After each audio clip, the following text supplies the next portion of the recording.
1, 2, 3, 4, 5, 6, 7, 8, 9, 10. You happy? Yeah.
did say that the conditions today were much easier, and that certainly has been reflected on the early scoring, because there are a great more list of birdies on the computer than there were yesterday.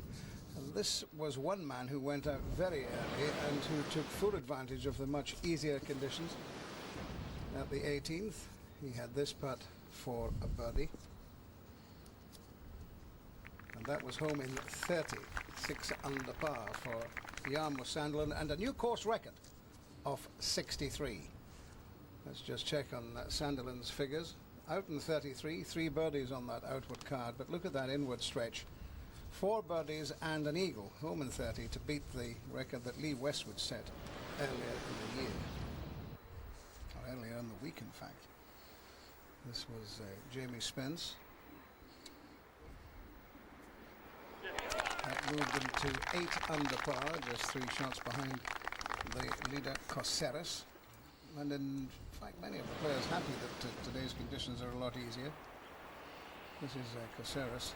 This is putting for par on the third. He'd opened with a couple of pars, but that only his second drop shot of the week. Coseras slipping at that point to 10 under. But one man going well is the man who finished third in the Heineken Classic earlier this season, and that's Alistair Forsyth from Paisley in Scotland.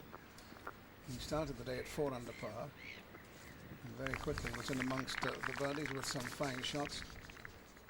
Indeed, 5 birdies in 6 holes for him. Gutierrez, having dropped the shot at the third, was looking for something better than that at the fourth, and well, what a fine approach.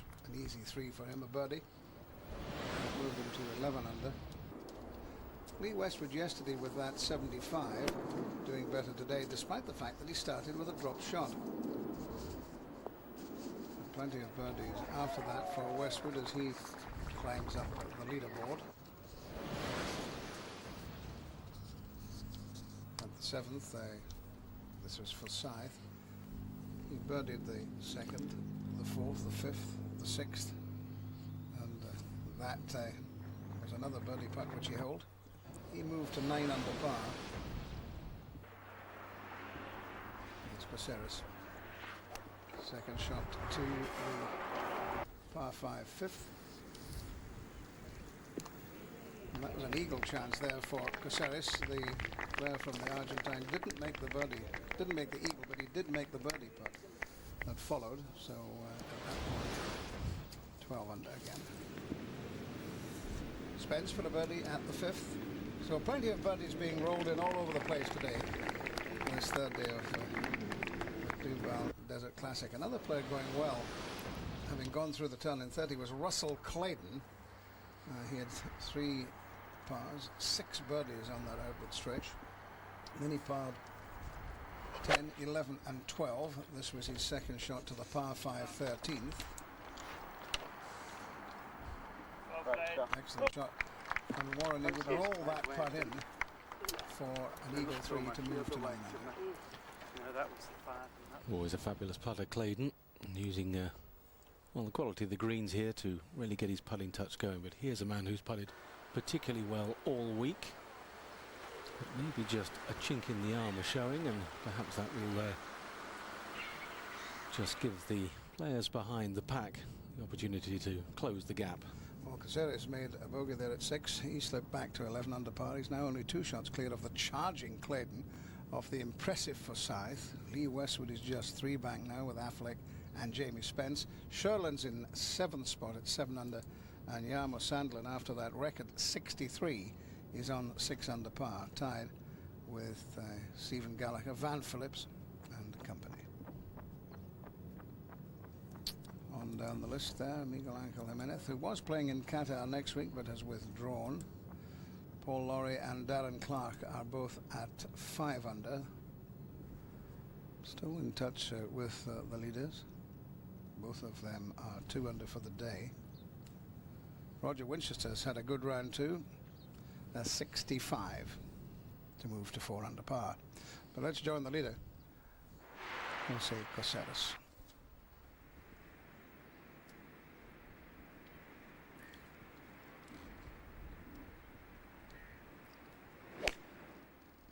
Very attractive hole, the 7th, a nice short par 4, just 305 yards, and the players generally using a 1 or 2 iron off the tee to lay it into a position where they can play a pitch across the waters to a slightly elevated green.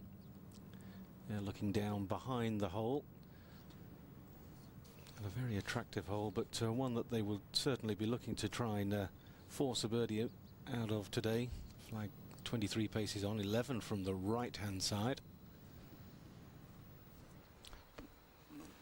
Westwood for a par at the 9th.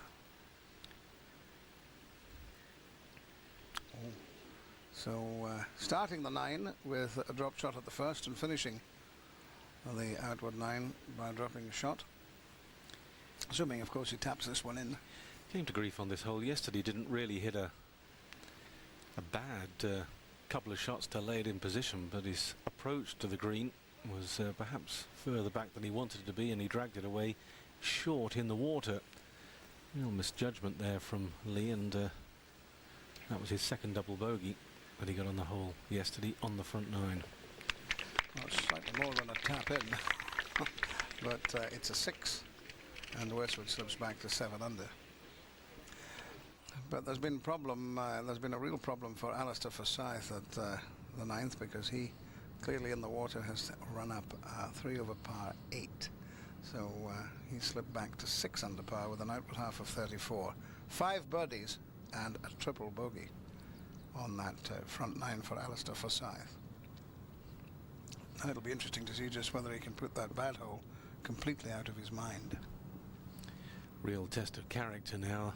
10th a par 5, slight dogleg from left to right, water down both sides, and it will be a test for the man that won the money list on the Tartan Tour last year in Scotland and the MasterCard event. It was like a subsidiary of the Challenge Tour.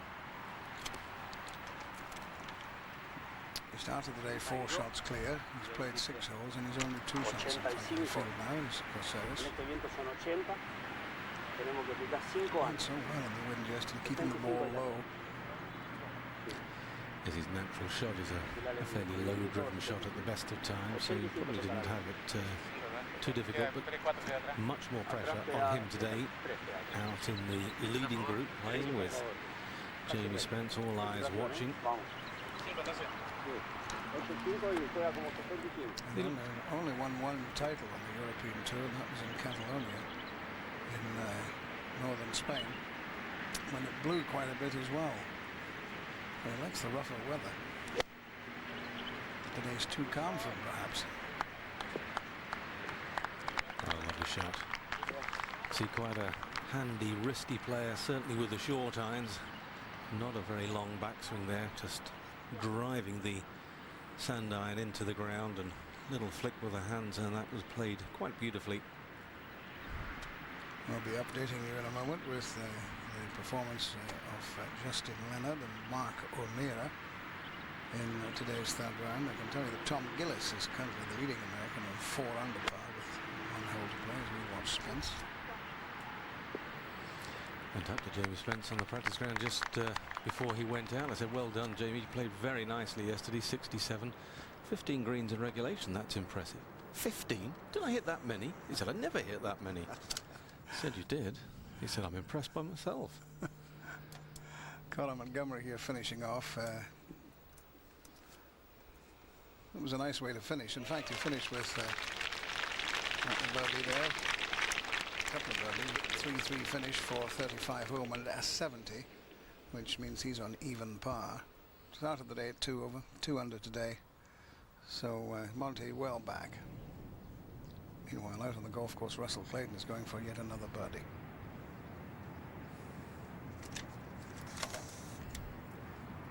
The hole's like a bucket for him today. When this man gets his putting touch going, then he can really hold some putts, as he did when he won his first event on the European Tour, the BMW International, a couple of years ago. I also remember him playing particularly well at Good Cadden in Hamburg. One Saturday morning he took the putter out and hardly missed anything.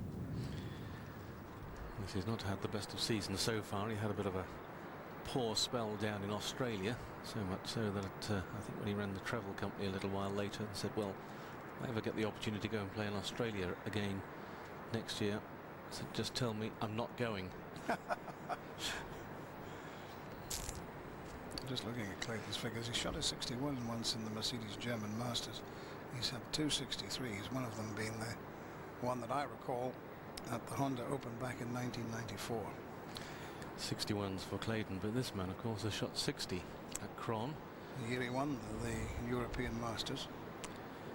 Back in 92, got himself into a playoff and sneaked away with the championship, starting 10 shots behind, so he won't be worried that he's just a couple of shots behind the leader. Spencer 8 under. Well, a couple of shots. A few shots, 3 behind Caceres.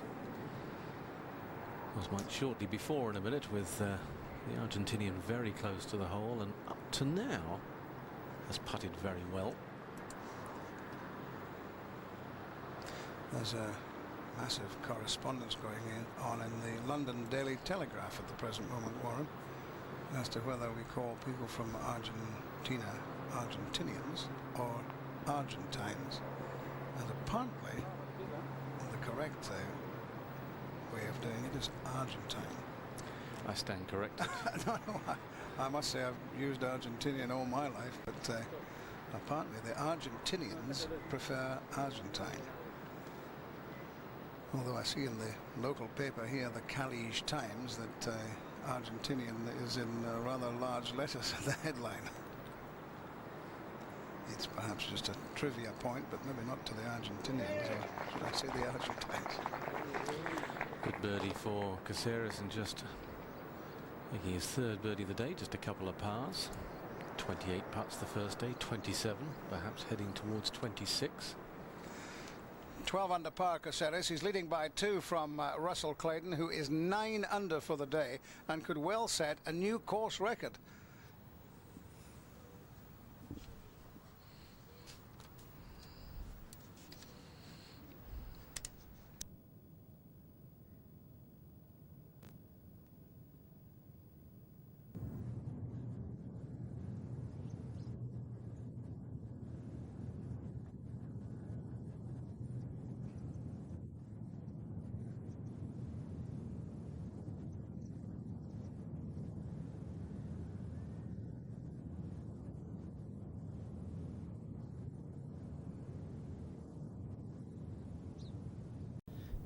So you're looking down, that's the 10th, heading away from the clubhouse. Across the pond, that's the home green, the 18th, a little bit sheltered by all the hospitality units and the grandstands. Oh, this is good news. I've been joined by Ross McFarlane, who I said, come and tell me about your 64 when you compiled it, and he wasn't far away. You had 4 birdies in a row. There was an eagle. I haven't checked. How did it all finish? Well, it was a little bit of bleeding towards the end of the round. Not a great finish, but I managed to hold it together this time. Made a birdie on the 17 and parred the last, so I was quite happy about that. So what's that, about a 7-shot swing or something? Just a little. But conditions are a lot easier out there. I mean, I'm not, obviously it's a great round and well done. There's some good scoring out there. It's one thing to say conditions are good, it's another to take advantage, but we're in for a good afternoon. Yeah, I think the course is playing tremendous. There's some tough pin positions, you know, you've got to be very wary. They've got them close to the edges of some of the pins. This one in particular, the 8th, is quite a treacherous one. Anything past that pin leaves a treacherous downhill fast putt. Now Jamie Spencer was saying he's not far off leaderboards quite often, but he's only won once, and I just feel he should have won more than that. James has been a good player for a long time, and he shot 60 at Grand-sur-Sierre to win, and it was a tremendous score. Seems to be a great place to score 60. There's been a lot of 60s there, but nobody's hit the magic 59 yet. Well, now Seve's redesigned the course, probably won't. He's made it a bit tougher, hasn't he? And last year's champion at Cron was Lee Westwood, one of the best afternoons of golf. It was my privilege to watch when he slugged it out blow by blow for the title with Thomas Bjorn. It was a tremendous afternoon's golf, and Lee Westwood in the end came through, and he was winning 3 in a row. Couldn't quite make it 4 at Woburn, but it was the purple patch of his season. Ball effort from the perfect place. Slightly up the green, a little bit right to left. Beautiful birdie. Turns 1 under for today. 9 under total. Alistair Forsyth coming off that 8 at the 9th. That's a pity. Just a 5. I feel that the momentum of his round needed a 4 there. But it would ask a few questions of the 24-year-old. He's every chance of coming up with the answers. Because you have to leave that 8. Can you block it out of your mind? It's always very, very difficult to get rid of the ugly number. Now this was the 18th final hole for Jose Maria Olazabal in a round of 68. The 3rd day running, he'd been partnered with Justin Leonard. Nice handshake. I think they're friends again. And a 68 also for Justin, so they've had a very pleasant 2-ball on a Saturday morning come lunchtime. A lovely clean card there from Justin. No bogeys, 4 birdies. I'm sure he'll be a lot happier now. Settled into Dubai, I think. A little jet lagged and found his legs eventually. Not that he uses his legs very much. What was it a 68 for you in the end? Yeah, 68. I don't know how. 5 birdies and an eagle and 3 bogeys. So always been nice to get rid of those and have a score like Sanderlin then.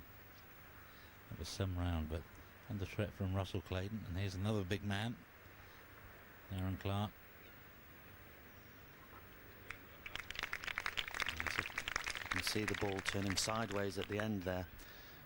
1 or 2 pins in very slopey little places. Safe 2-putt there.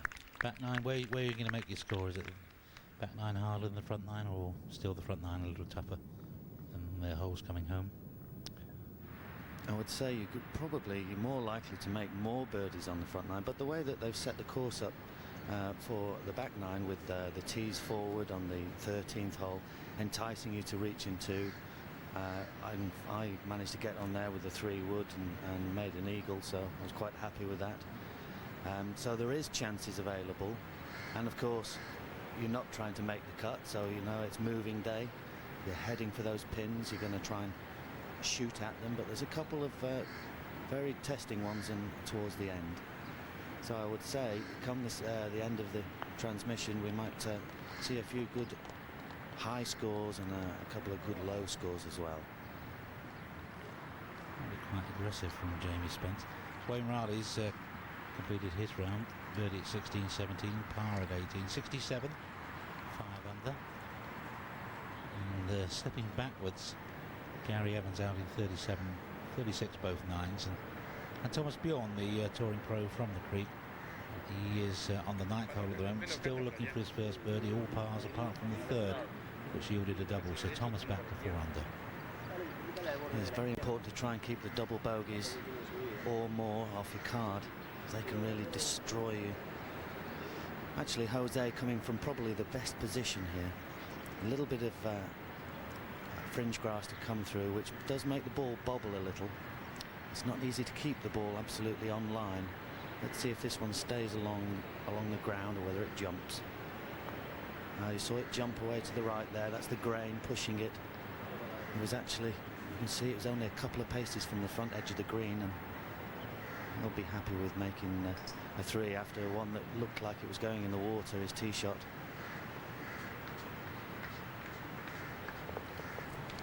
Co-commentator this Saturday afternoon at the Creek is Ross McFarlane, former TPC champion of the European Tour, and finding a little bit of form under the sun at the Creek.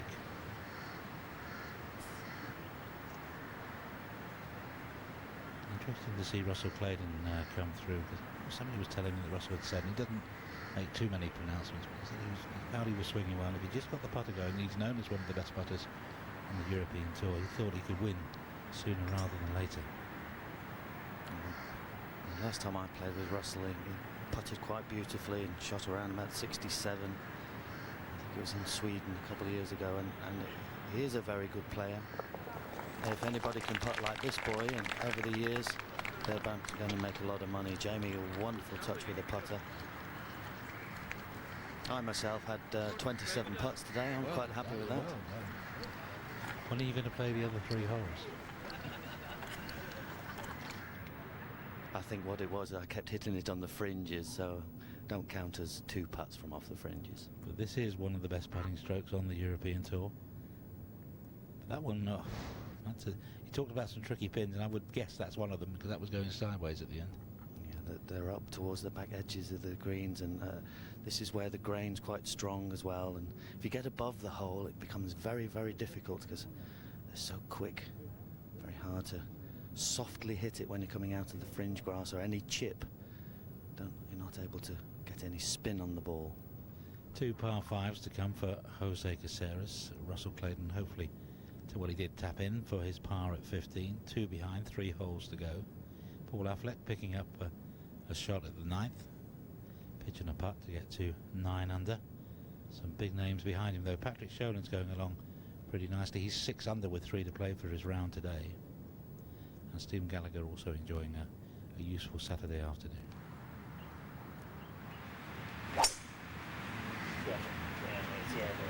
Saw those lovely lazy hands of the Argentinian. Cuts off the corner, just pops out just lucky enough there. He'll have some control from there in his layup. If it stays in that grass, which is definitely growing, it's a little longer than the beginning of the week. It's very difficult to have any control over the ball. Difficult to control that one. It's a very big one. You wouldn't lose it though. I'm very happy with that one, and he's come across it, and that's not the best place to be, and the ball settled down. It'd be difficult for him to cross the water over onto the next fairway. Could leave himself with a very long 3rd shot from there. Yeah, we see the water short of the green, but there's 2 lots of water. Figure cuts in. Let's take a look at this swing again. I think you'll notice with Jamie, nice relaxed setup, in a good position. Just moves slightly back off it, a little bit of weight on the left side, and they're driving really hard from the top. The club are very, very long, but that's the way Jamie plays. Very quick with the hips, unfortunately, and that's what wrapped the club over to the left. And there the ball goes down into the left rough. But if he can get it across to the first water, or even if he has to lay up short a bit, he could still get on in 3. And possibly it is becoming a putting competition out there. This is McGinley on the back of the 10th in 2. Just 2 big shots today. You have to be very brave with your tee shot, hit a driver. Oh, what a fantastic 3 that is. And I look quite happy with that one, I think. And that puts him into a share of 4th place. He's already had 2 top 5 finishes this year. Last time out tied 3rd in Portugal to 16. Extremely tough pin position today. They've moved the tee back, and this is playing 188 yards. And the pin in a very, very tight position. That's going to leave Russell with an extremely difficult chip shot from there. As you saw again, the ball nestling right down in the grass. No sign of the top of it. Lee Westwood coming off a birdie at the 10th, 8 under now, 2nd to the 11th.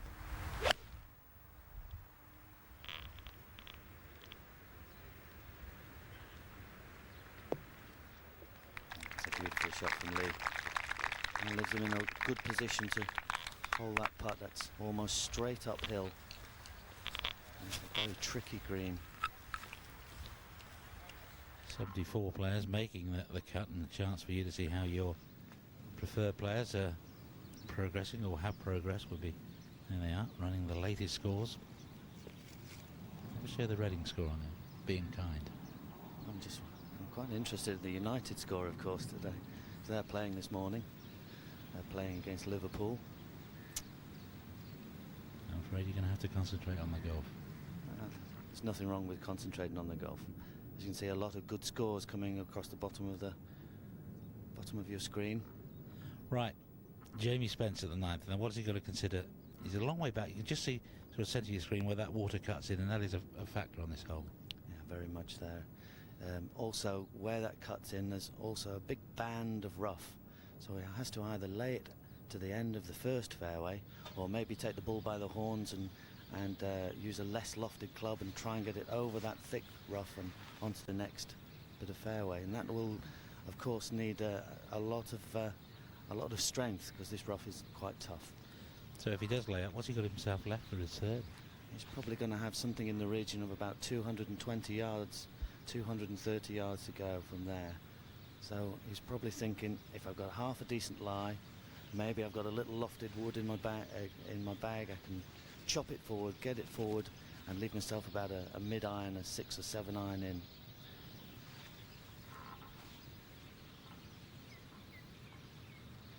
Just across the other side of the water, Paul Affleck. Like his third shot to the 10th.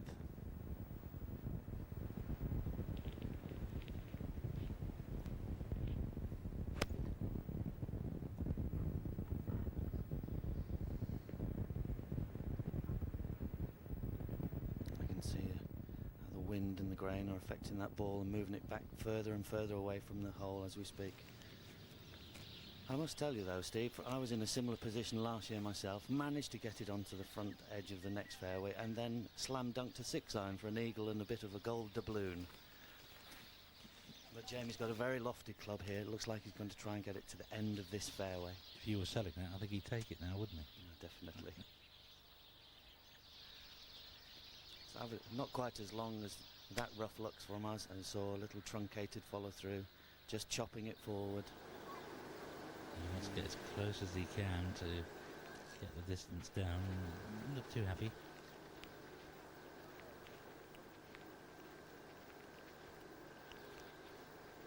can see that band of rough there. This is Caceres' ball just coming up onto the next bit of fairway. Like little islands they are. It's like you're playing 3 par 3s. You drive to 1 par 3 area, and you pitch your next par 3 area, and then you hit at the green for your last par 3. Pins some 33 paces on. Now this is a very difficult one for Russell Clayton at 16. And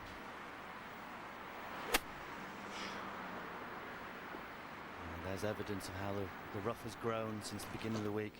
Russell, a big man, and he still gave that a hefty old blow.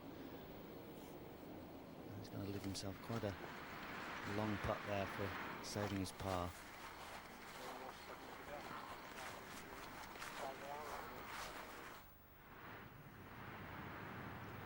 That was just a moment or two ago. There's his putter on the way, and it's a drop shot, the first bogey of the round.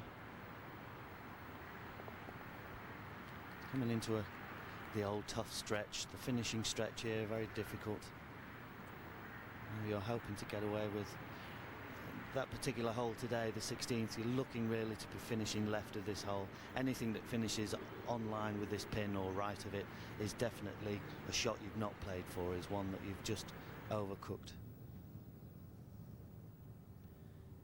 Still plenty to do for Jamie Spence at the 9th. Looks like he's just laying up again, not trying to get the green. Yes, there he's just laying up again. He obviously had about 250 yards to go at least, and there's a little bit of wind in his face, so maybe just take his punishment from his bad tee shot, give himself a chance of an up and down from where he is. Maybe he'll walk off with a 5, he'll be very happy. If at the worst, he'll make 6. As you say, Saturday we always said it's moving day, but you don't want to be moving backwards.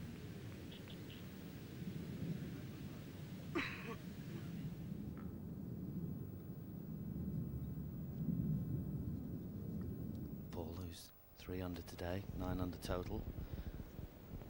Long putt up the green, into the grain. This is Affleck's 4th appearance of the season. He's made 2 out of the 3 previous cuts, so 3 out of 4 now, but only 2 very modest checks. He's probably not scraped together more than £3,000 or £4,000.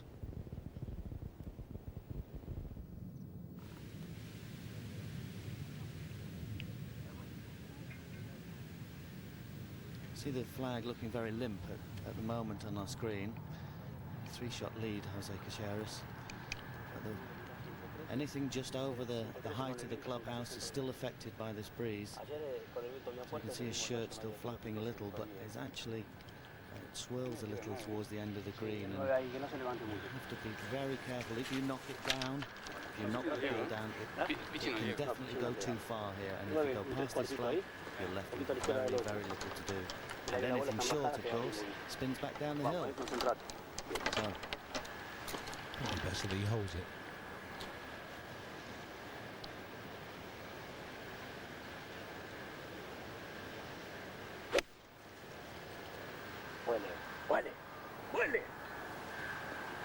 Caddy urging it on, but that leaves a lot of work from there. Oh, there's Jim Bowen on the bell. Bully. Paul Affleck, by the way, made his par at 10. And Gary Orr's just made 3 birdies in a row, 12, 13, 14, to get to 4 under. Aaron Clark at 12 for birdie.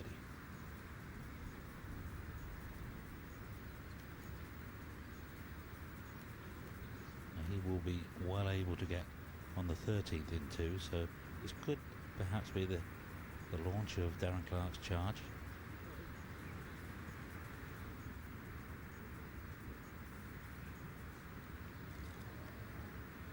Just lost pace, never had enough pace. He knew it was quite treacherous around the hole. Didn't really want one of those coming back, so it wasn't hit with the conviction needed to keep it on its line. But it's a good 4, it's a tough hole, so he'll probably be thinking now it's time to make a move. Got the red shirt on as he did last Saturday when he was beating David Duval. He was in the yellow against Tiger Woods, wasn't he? Sort of a lemon colour, wasn't it, really? Sort of crushed But lemon. he was anything but a lemon. He was world class and being the best player in the world. And how? You can see this is quite difficult for Jamie. Got to keep your balance, kept his knees nice and soft. Just pushing it through with the hands, and that's a beautiful shot by Jamie. Should make the 5, and good course management, really. Hit the bad shot and then didn't compound the error, and if he walks off with a 5, well, it's a pro's 5. Absolutely excellent effort there. I thought I'd played the hole well, and I eventually made 6. And he's going to make a 5. Probably going to make a 5. Hopefully going to make a 5. No, definitely going to make a 5. In fact, I bet you 2 dirhams he makes it, Steve. I'll just phone the accountant. You're on. This is greens in regulation, 4th best.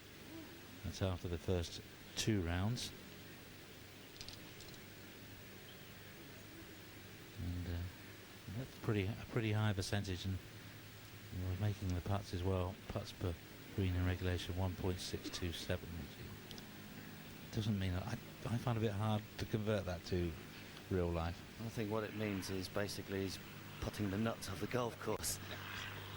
An average of 27.5 is a tremendous average, especially when you're hitting as many greens as he is, which is obviously why he's our leader by 3 at the moment.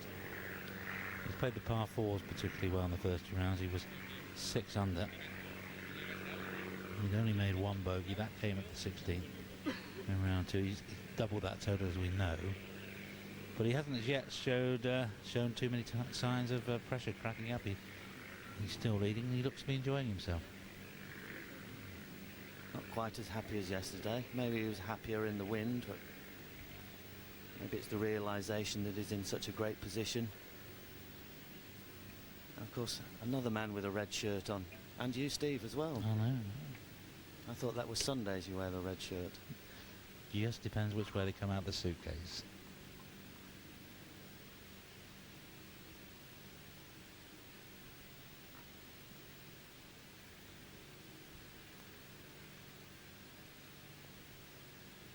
Very slow putt, this. Has to be hit very firmly. And he's judged that pretty good. Made himself a little 2.5 feet uphill. He should convert that into a par.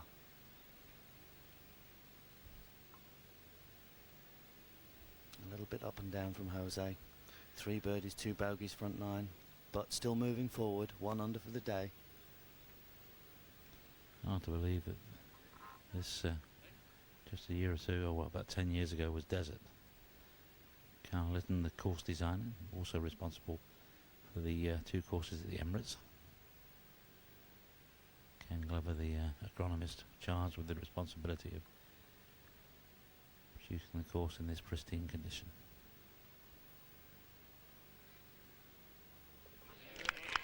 And it's tricky to putt on at times because of the wind, because of the slope. But you've not, I don't think this week I've seen a putt bubble. No, there's wonderful surfaces. Mr. Glover's worked very hard to get all the greens in perfect condition, and he has. Full testament to him. It's been in fantastic condition. Fairways are beautifully groomed. The rough a little too punishing. But not as much as last year. Not quite as much as last year, but the scoring has been fantastic this morning. Jarmo Sandelin with a 63, the new course record. Tremendous round. I'm sure when he woke up this morning, somebody said to him, "There you are, Jarmo, you can have a 63." He would have said, "No, I think I'll go out and try and make 62." That's the way Jarmo is, but that's a great round, and he's up into the top 10, a tie for 8th place at the moment. I think the biggest turnaround between 2 rounds was Joachim Hageman at Cron a year or 2 ago, and it was something like 20 shots difference between his first round and second round. That's right. I think it was a 63 and then an 83. Well, the other way around. Might have been an 83 and a 63, but I mean, there was 20 shots between them. Jose Caceres out in 35 then, and headed for the 10th tee, 3 ahead. And there are 2 players on 9 under, and this is Paul Affleck, one of them. Coming out of the rough, getting it on the green, that's the first priority really. And if you miss this fairway, it's very, very difficult to get it on the green, so you should be sort of happy with that. Gary, his caddy, sporting a nice bandana there.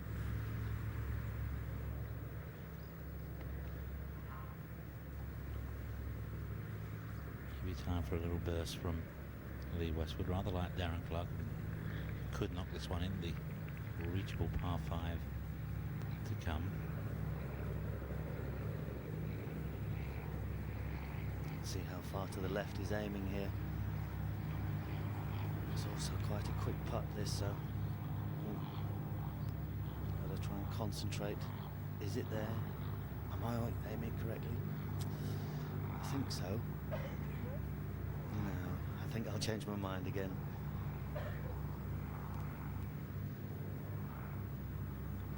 Didn't hit that particularly hard. Look how far to the left that started. It's coming back now. What? Oh, round the windmills. Head in. But that's a boost.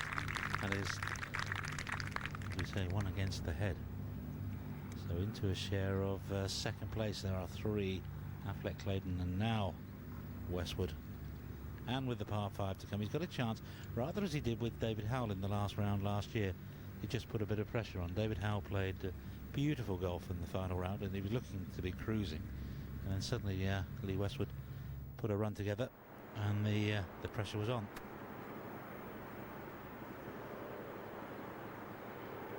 There's the windiest part of the course. A little bit of breeze coming off the creek. Not yesterday, but still enough there to make sure you have to work hard. Very tight pin position there. It's only 6 yards on, only some 2 or 3 yards from the front edge of the green. And that was a nice shot from Russell, leaving him 20 feet to the right of the hole. Playing with Johan Skold, who played so well at the Vines in the Heineken Classic. You saw Johan's ball close to the flag. And Skold, at the moment, 2 over for his round today. Johan, of course, has spent a little time out here practicing before the season started, about a month or so out here. He's had, knows a few people out here. That's why he's got such a wonderful tan, I suppose. Not like us. Just go red. Matches the shirt, Steve. It does, doesn't it? It's such a beautiful, smooth roll on the ball, and just lipping out. I think the good thing about the green, Steve, is if you hit it on line, you can almost walk straight after it and be by the hole side to pick it out as it goes in. Well, if we're having a competition for putt of the day, this would be a strong contender. It would be leading in the moment. See the amount of break from left to right. He's hit it up into the grain, and now it comes down grain. He's going to urge it down. Go on, go on. Yes, thanks very much.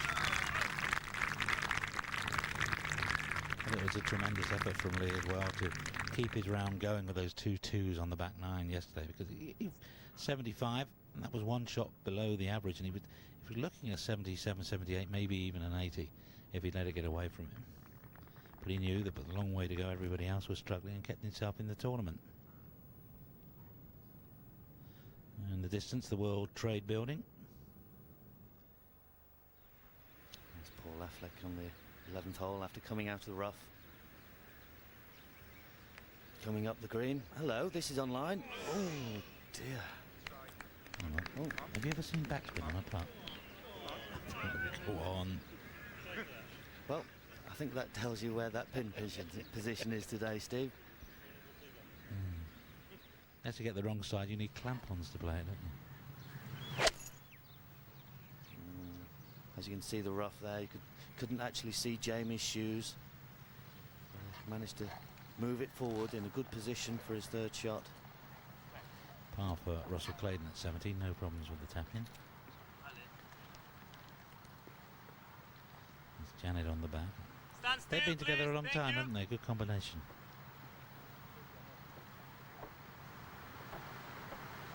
There's the wood. There's Caceres. And he's staring at it. It's online. I think that's pretty good, Steve. What do you think? It might start come rolling down here because it's quite steep at the back of this green. Well, pretty good now, and it might be even better in a moment or two. Of course, Paul McGinley holding out from around about the same position for a 3. He's in a tie for 5th position at the moment. He just played the one more hole, par at 11 for the Irishman. That's our high camera. It's a little safe. Well, it was safe up there. It's a little calmer up there. I really felt for him yesterday. He was hanging on for grim life. The wind was buffeting away. As you can see, 553 yards, par 5. Again, it's almost like a 3 par 3s. You have to hit a drive to around about here. 3 wood maybe for most guys. From there, you'd be using in the order of 5 iron, 6 iron to get the ball onto a flat spot around here, leaving you around about a 9 iron, 130 yards to a flag, which is not far from where it is today, just about 5 paces forward of where it's shown on this picture, but very steep from back to front. With the wind helping, you can see Jose Caceres able to get on into, so that's the alternative way to play it. And you can, if you get a really good drive away, you've got the option. The important thing there is to get your drive in the fairway right at the end of the first fairway. That gives you about 260 yards to the front. Darren Clark not taking on the Island Green 13th as the bold Ross McFarlane did.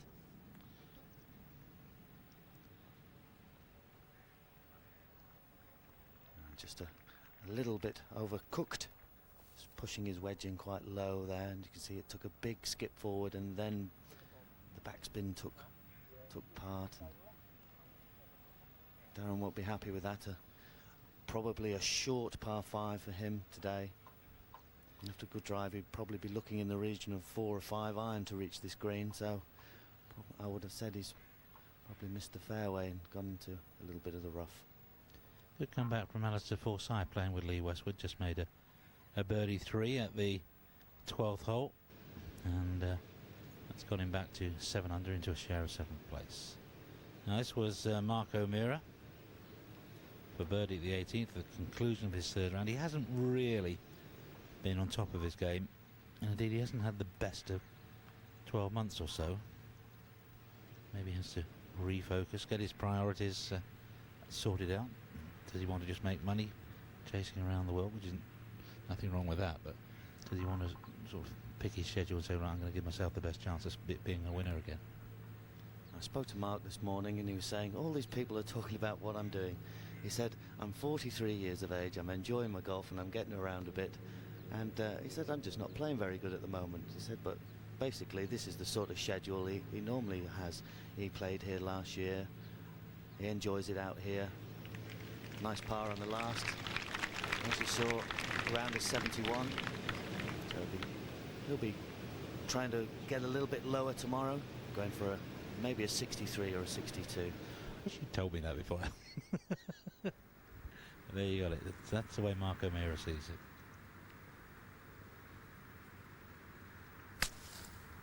Paul McGinley coming out of one of these waste areas. Oh! Oh, he's disappointed. If I'd missed that flag, it probably would have taken all the spin and it would have been quite close. So that's why you see him disappointed. Oh yeah, there's the River Police. Probably arresting my ball from yesterday, I think. Yeah, Impersonating a golf ball it was on the 18th.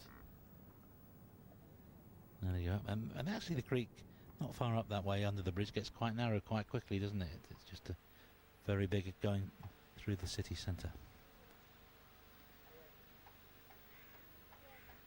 I was actually heading out into the desert that way, Steve. Well, that's what I mean. It gets narrower, doesn't it? Much narrower. Yeah.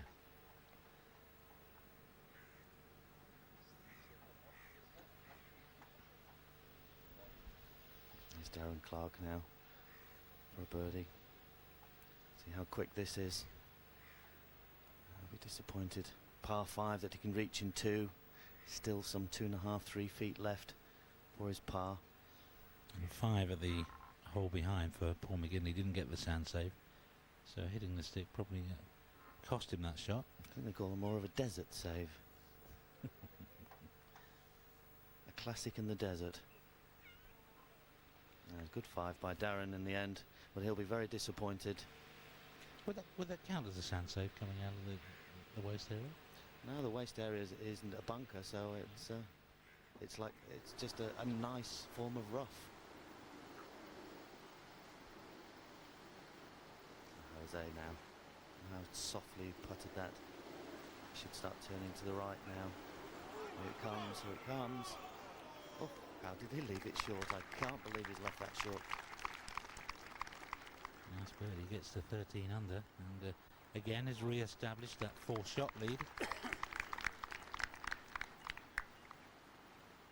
Looking quite as jovial, not smiling at the cameras as much today, maybe feeling it a little. And he's a body that and just you just tell when they fiddle with the hat. I think Colin Montgomery, you can tell his body language, the number of times he fiddles with his visor on occasions. You can tell when players are a little agitated, something's not quite right. He's agitated at being 2 under. He should be about 5 under. I think that's Paul on the 12th. This is a very long par 4. Using a lofted wood, probably about a 5 or 4 wood maybe for a second shot. And that's just found the rough. After a good drive, you're usually looking at around about 210 yards to the front edge of the green. Into a little bit of wind, you're usually going into your very long stuff into this green. John Biggerton dropped a shot at the last, but just carded a round of 68. Started the day at level par, moved into the top 20 at 4 under at the moment. Greg Owings slipping back 1 over today through 11. Post just right diamonds where we're going, isn't it? Yeah, just smoke it straight up that line. It might have been Russell Clayton caddy in the background as we watch Jamie Spence. Saw how truly that ball rolled up the green there at the end of the field, yet the ball still hugging the ground, not bouncing at all. Another par for Jamie, a little more conventional, par on 10. He's still not happy with making par. Seems to me that par 5s are par 4s these days. Everybody seems to think that you have to make a 4 on them. Paul Lawrie's picked up 2 shots since the turn, just added a 4 at 13 to his total, so 7 under with 5 holes to play. Also Forsyth fighting well after his 8 at the 9th. Stephen Gallagher's having a good round. He's 5 under, 1 to play. Darren Clark menacing really. Dennis the Menace or Darren the Menace. And Jorge Berent reinforcing the Argentinian challenge. Roger Winchester with a round of 65 earlier today. 211.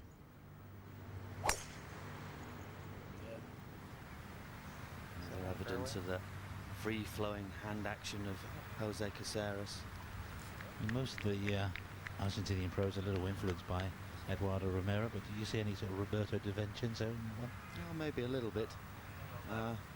Not as much. Roberto had a wonderfully big shoulder turn. Jose's a little shorter, but a little more hands. There's another soft golf swing as well, Jamie. Never really in a hurry to hit the ball. Yeah, he won the Canon European Masters. He also captained the English trio to victory in the Alfred Dunhill Cup at St Andrews. Strangely enough, Steve, he didn't win a match. They've got his 100 grand though. Here's my tip for Rookie of the Year.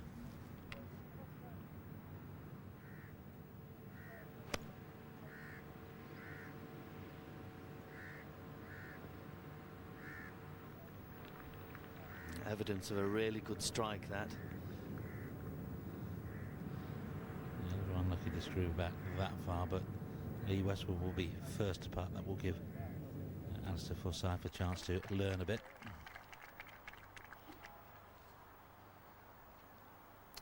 18th hole playing a little easier. Ooh, trying to punch that one in low there.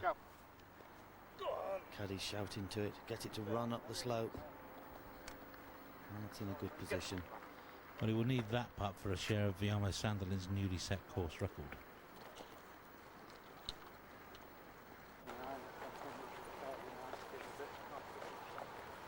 Three stone he's lost. Just cut out the tubs of ice cream. It's nice to see Russell getting back to some sort of form. He's beautiful when he won in Munich. Played quite wonderfully that week. Very much in control, very strong.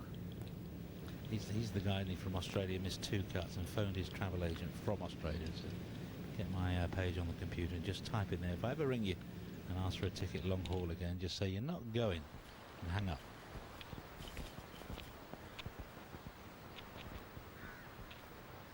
Three Musketeers, Claydon, Paul Earls and Paul Affleck, normally dine together.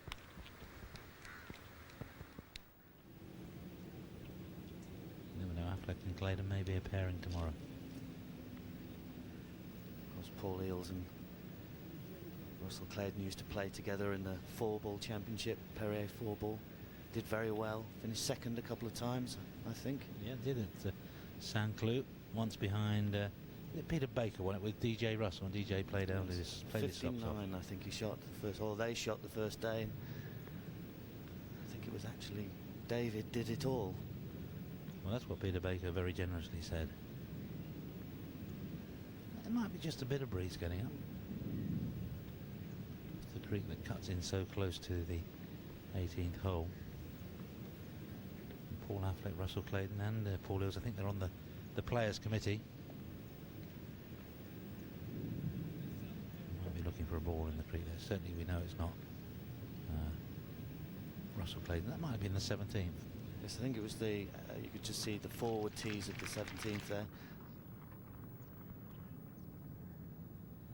So already it's been an excellent afternoon's golf, and that's been the story all day. Jose Caceres starting the day with a 4-shot cushion, dropping a shot at the 3rd and making amends here at 4.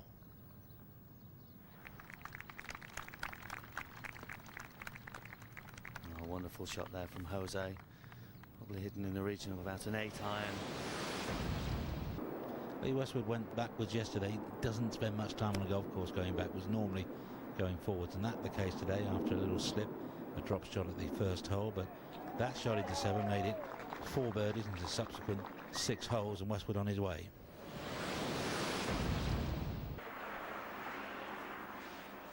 Caceres taking on the carry across the water at the 5th hole, the par 5, just about the easiest hole on the course. It's a wonderful shot there. So the ball rolling back towards the hole. Again, another very, very tight pin position. Didn't make the birdie, but made the eagle, but made the birdie. As indeed Jamie Spence, making a birdie, playing with Caceres and playing steady golf, but making the move further down the course. Russell Clayton.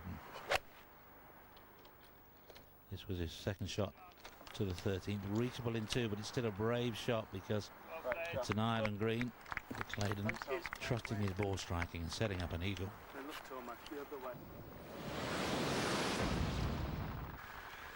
Paul Affleck hung on well yesterday, and a very tidy front 9, 2 birdies, no drop shots, coming to the 9th and setting up a lovely 4 out in 33. But come tomorrow afternoon, it might be the best putter who prevails, and we won't see many better than this one.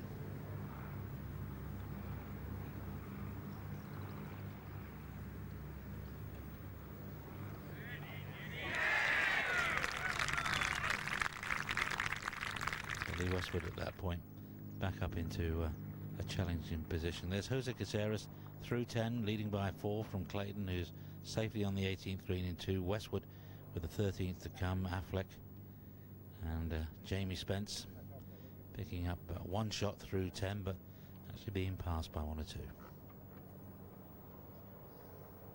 Feels somebody has to make a little bit of a move soon, Steve. Otherwise, Jose will get into a bit of a comfortable position. Needs maybe Lee to put a little bit more pressure on, like he did David Howell last year. Seems to be cruising at the moment.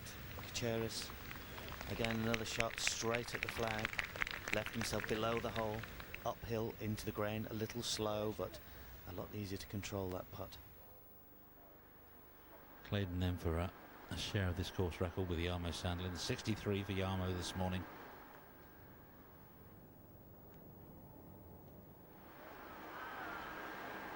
And he's never been far away. He's never put his putter under pressure. Tap in for a round of 64, 9 under, leading in the clubhouse.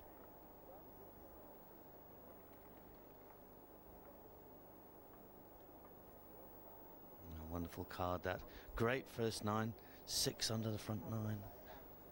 Only 2 under the back 9. He'll be disappointed with that probably, but I think the front 9 definitely offering more birdie chances, especially earlier this morning. Still, there's another chance to see Jose. 27.5 putts average so far this week. That's a lot of 1 putts. It's nearly 9 1 putts a day.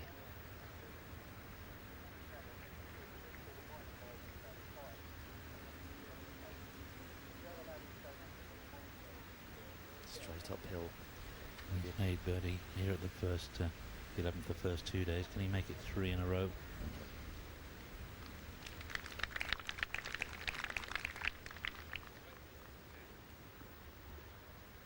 But not losing, not too many worries really over making his 4.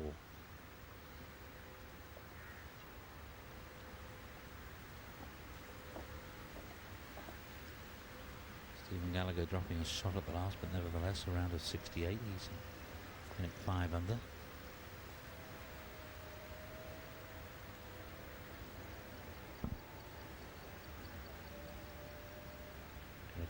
Dropping a shot at 12 and slipping back now 2 over for the day, and the top 20 or so players, he's the only one over par.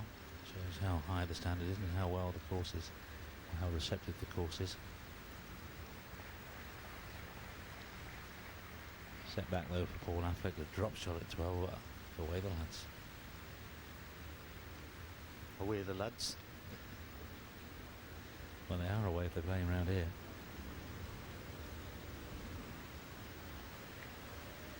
Well, how firmly Jamie struck that putt. I believe he's missed it. So he's saying that I've got a friend in Newcastle, a mutual friend with Paul. I said, can you give me his address? He said, he gave me his address. He said, that's Newcastle under Sunderland. Mackham and Tackham. Now tap in for Jose. Another par under the belt. Well, he's a soccer nut as well. I think he manages a team back home. It's mostly his family that play.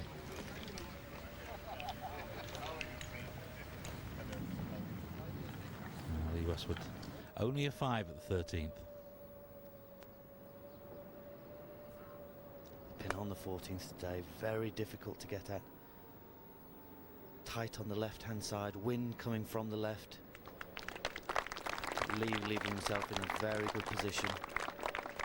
See only some 4 yards off the left-hand side. As to Forsyth, just walking onto the, also made a 5 at 13, so neither managed to pick up a shot. That's an opportunity gone.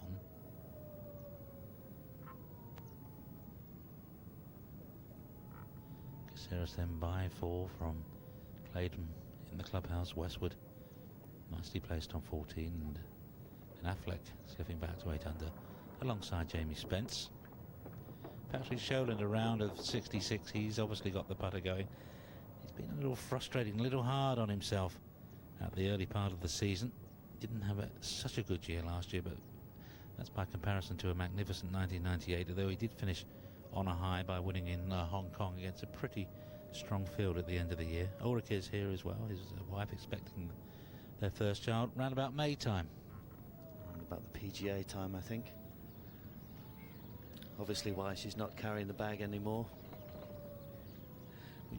Probably the reason. She's here enjoying the sun in Dubai.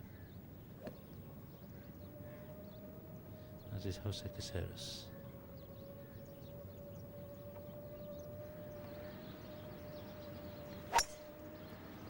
Saying about the Roberto de Vincenzo, maybe a little more the Vicente Fernandez. More the build, isn't it?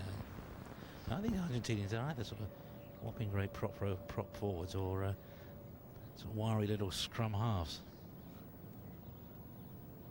They all have very free-flowing, wristy golf swings. It's Jaime Spence.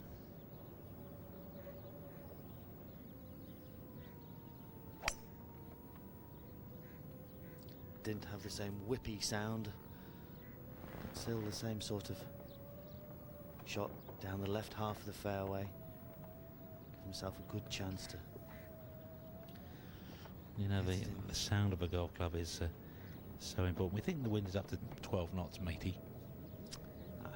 As you can see, it's about 140 yards from the boat to the front edge. Think I can get there with an 8 iron? No, I think it's a 7 with that wind. Talk about the sound of people hitting a golf ball. Just told a story by Tim Barter, who's Andrew Coulthard's coach. And Andrew Coulthard, I think it was the Open at Carnoustie, played with Tiger Woods, and he said, I'm not going to be intimidated. I'm not going to watch him swing. I'm not going to see him hit the ball. And Tim watched him, and sure enough, he looked away, and it didn't really work out. He said, well, what happened? He said, oh, it was the sound of him hitting it. It got to me. Yes, he's a phenomenal ball striker. But this boy can hit a mean golf ball too, and also, as we saw with that big curly putt earlier, he's got a good touch with the blade. Last year maybe lost a little bit of length. He's been working on that with Pete Cowens, and they've got a bit of it back. And also maintaining the accuracy, which is very important. Good stroke there. That's a pity. Yeah, you look at Lee's record. I mean, he came onto tour, was it back in the mid-90s, made his first 12 cuts. It was a great start. So he slipped back a little second year, and that's understandable. But since then, he's had 9 tour wins, and the last 3 years he's been 6th, 3rd, and 2nd. So the last 4 years he's 3rd, 2nd times, 2 times, 2nd once, and 1 6. I mean, it's just an amazing record. I don't think he's very happy though. And there's his stablemate, Darren. Probably thinking about purchasing a new Ferrari now. Might be a plane. I know he would like a plane. Maybe it's a plain Ferrari. No such thing. Got the Ferrari red on.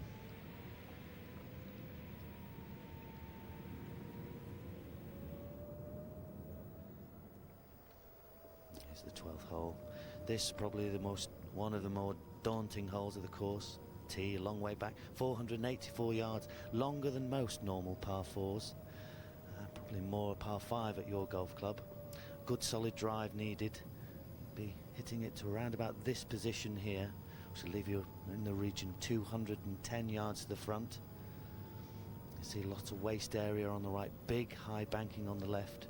The green slopes viciously from back to front. There's a little ledge at the bottom, and the pin's some 7-8 yards to the right of the one that you just saw there. Meanwhile, the 14th Alistair Forsyth dropping a shot, so back to 6 under, playing with Lee Westwood. This is the way the hole is playing, and it's taken over from the 18th. Now it's the hardest hole on the course. Not much to choose between the two. I think the real thing about this hole is ultimately its length. Most par 5s we play are around about this length. Quite an accessible green, but the fairway slopes quite viciously in places. You see ball a little bit below the feet for Jose here. Leaning a little.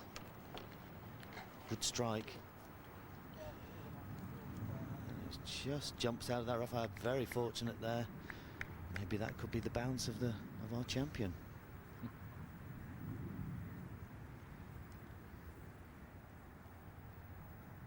He'll be putting for birdie again, and he probably due one.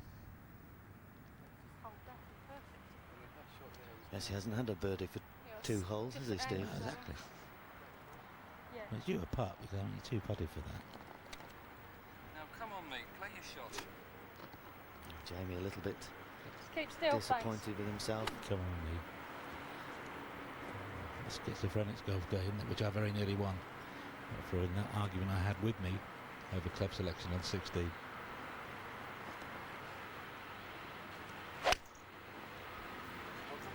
Good rhythm. Started at a little right of the... It's urging it to come back. It's going to leave a treacherous putt from there.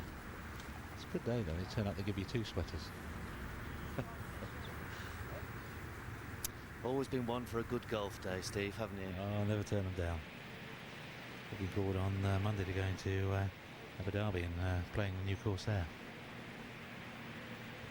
Now come on, Darren. Billy Foster doesn't seem too concerned. Maybe he thinks this one already in. Very slow putt this. Up the green. A little bit of right to left. Hit it firm enough. And as you can see, comes quickly to a halt. I just all in marked contrast to 12 months ago when Darren had a couple of 77s in the weekend at Dubai. And was certainly out of sorts with the early part of the season. He'd taken a break after the exertions of the year before. It took him a while to get going, but he's made a much better start, obviously, to this year, winning $1 million first time out, and the sky's the limit for him. He's playing with Paul Lawrie today himself. He's 4 under par, 7 under for the tournament, tie for 6th place. It's very tight, isn't it? I mean, Jose's got that 4-shot cushion, but should he falter, then any number of players come into the equation. There's some 14 separated by just 4 shots. But Casera's certainly in charge at the moment.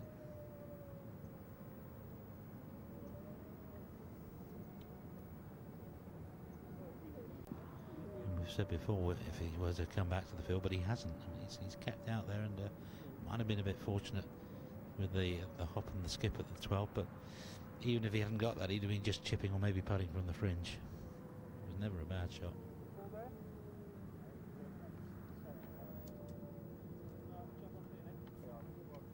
Paul Affleck on the 13th.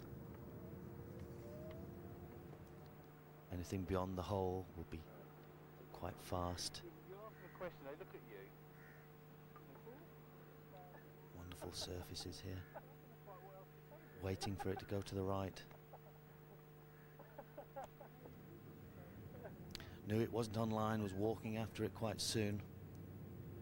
That's one thing you do know. If you haven't hit it online, you know it's not going to bounce back in towards the hole. Paul just coming off a drop shot at the 12th. Probably feels good chance to get that straight back, keep the momentum going. working on the swing. Yes, slowly back, smoothly through.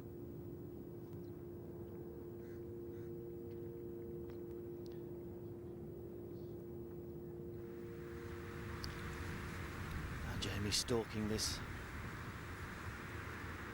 long putt.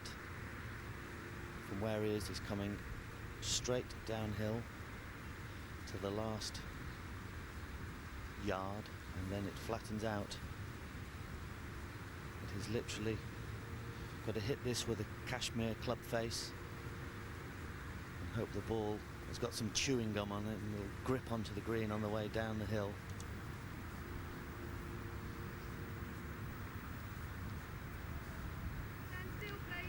I know I wouldn't want want to have had too many coffees before this putt. It'll be. I've just got rid of one.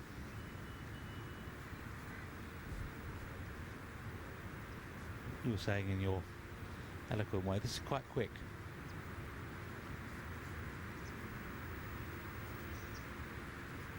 Lovely touch. There's evidence of how quick that was. Notice how the ball never really looked like it was slowing down. It just kept on the same pace all the way down the hill.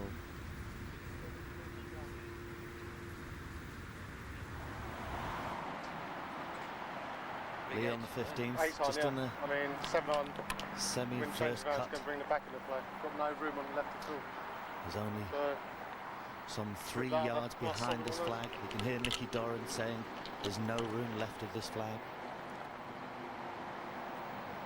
Perfect position. So I'm just working on getting the club on plane, not letting it get behind him too quickly.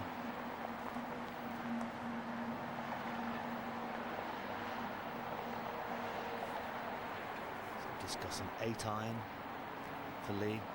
It's probably in the order of 160 yards or so. About the same length you hit your 8 iron, Steve. On a good day, downhill, downwind. With a very hard ball.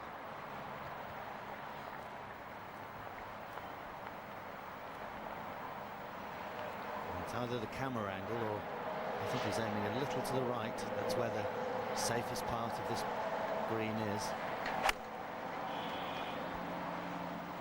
Seem to get a good contact.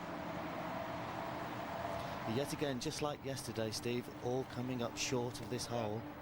Pin a long, long way back. We're a bit hard on my game. We played a pro-am in the Oxfordshire, didn't we, the V8? You played magnificent. A 77, I believe you had. Had a good pro off my flexi cap. It was a good round, that. Maybe it was the magic pencil I had. It didn't get some of the prizes, though, did it? Jose for birdie. Ooh. Hello. He's got it. Well, that's he has been due one. I did tell you. And there's the smile that we saw pointing to the hole. Almost as if to say, have I had to wait 2 holes for another birdie? And he's got 13 to count. You know, he's got a chance of getting a very strong grip going into the final round. It might be a case that he can lose it rather than anybody else can win it. So done nothing wrong really over the first 2.5 days. And leads by 5. That's the most he's ever led by.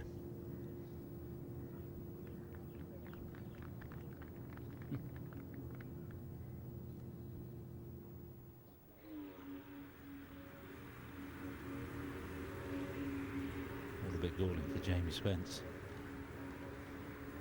Oh, I wouldn't have wanted a 2-shot swing on that one because they played the hole pretty much the same.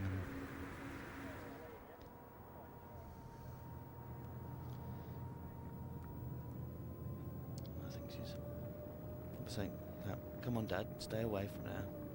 they start these marshals young, don't they? How long that's a PGA buggy coming to dissuade her.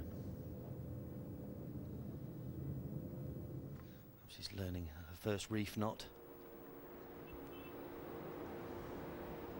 Affleck at the 14th then. Looking a par 5 at 13.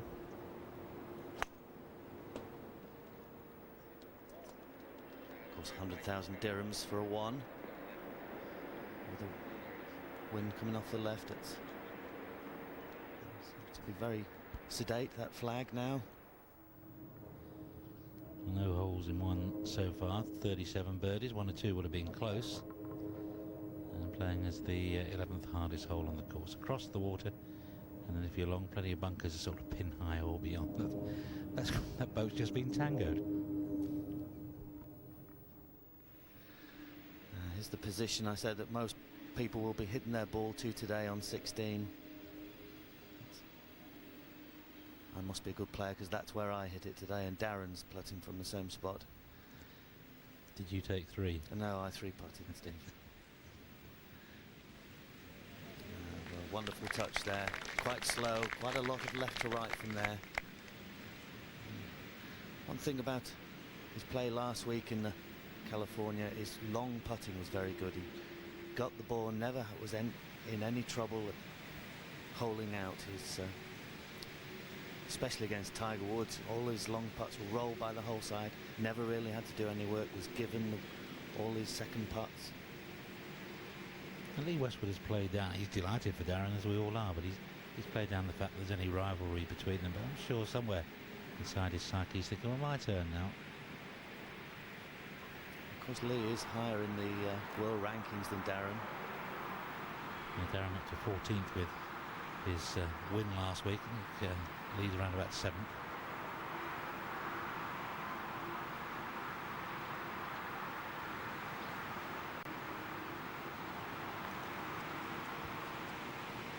To be hit very, very firmly indeed. And it's not bad from there. It's still a little bit of work to do. It's not too tricky, just a little bit of right to left. Not too fast.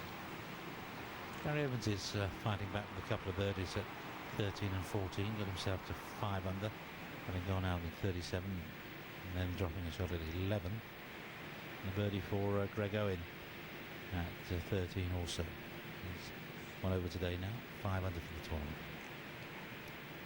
David Park, very good player from Wales, just birdieing 17, getting to 4 under. Good birdie there. I made birdie there, Steve. In fact, I've played that hole quite well. 2 under par for the week so far on 17. I won't mention what I am for 18 though. A good 2-putt from Darren. He's not really made that move that we all expected today. Still 3 under for the day, which is a good score. Well, this is his par 5 13th. How far forward is the tee today? It's about some 40 yards further forward, making it around about 500 yards. Your drive today will go over this ridge into the narrower part of the green around about here, leaving you 210 yards to the front. But of course, you can always lay it up here, leave yourself some 90-yard shots. But it's an island green, has to be hit properly. As you can see, lots of danger, and the wind coming off the left. You made eagle there. You're one of those 5 eagles. I mean, you've got a 3-wood in your hand. What are you thinking when you're looking down that shot? Do you see the water, or you're only seeing the green? I think if you've got 3 wood in your hands, you just really have to believe in your golf swing, start it on the point that you mean to hit it on, and just strike it as smoothly as possible. I mean, I was very lucky. Pitched with a 3 wood, pitched into a little bit of rough, hopped forward, ran down to about 15, 20 feet. And made the putt. Very good. It's been one of my strong points this week, is my putting.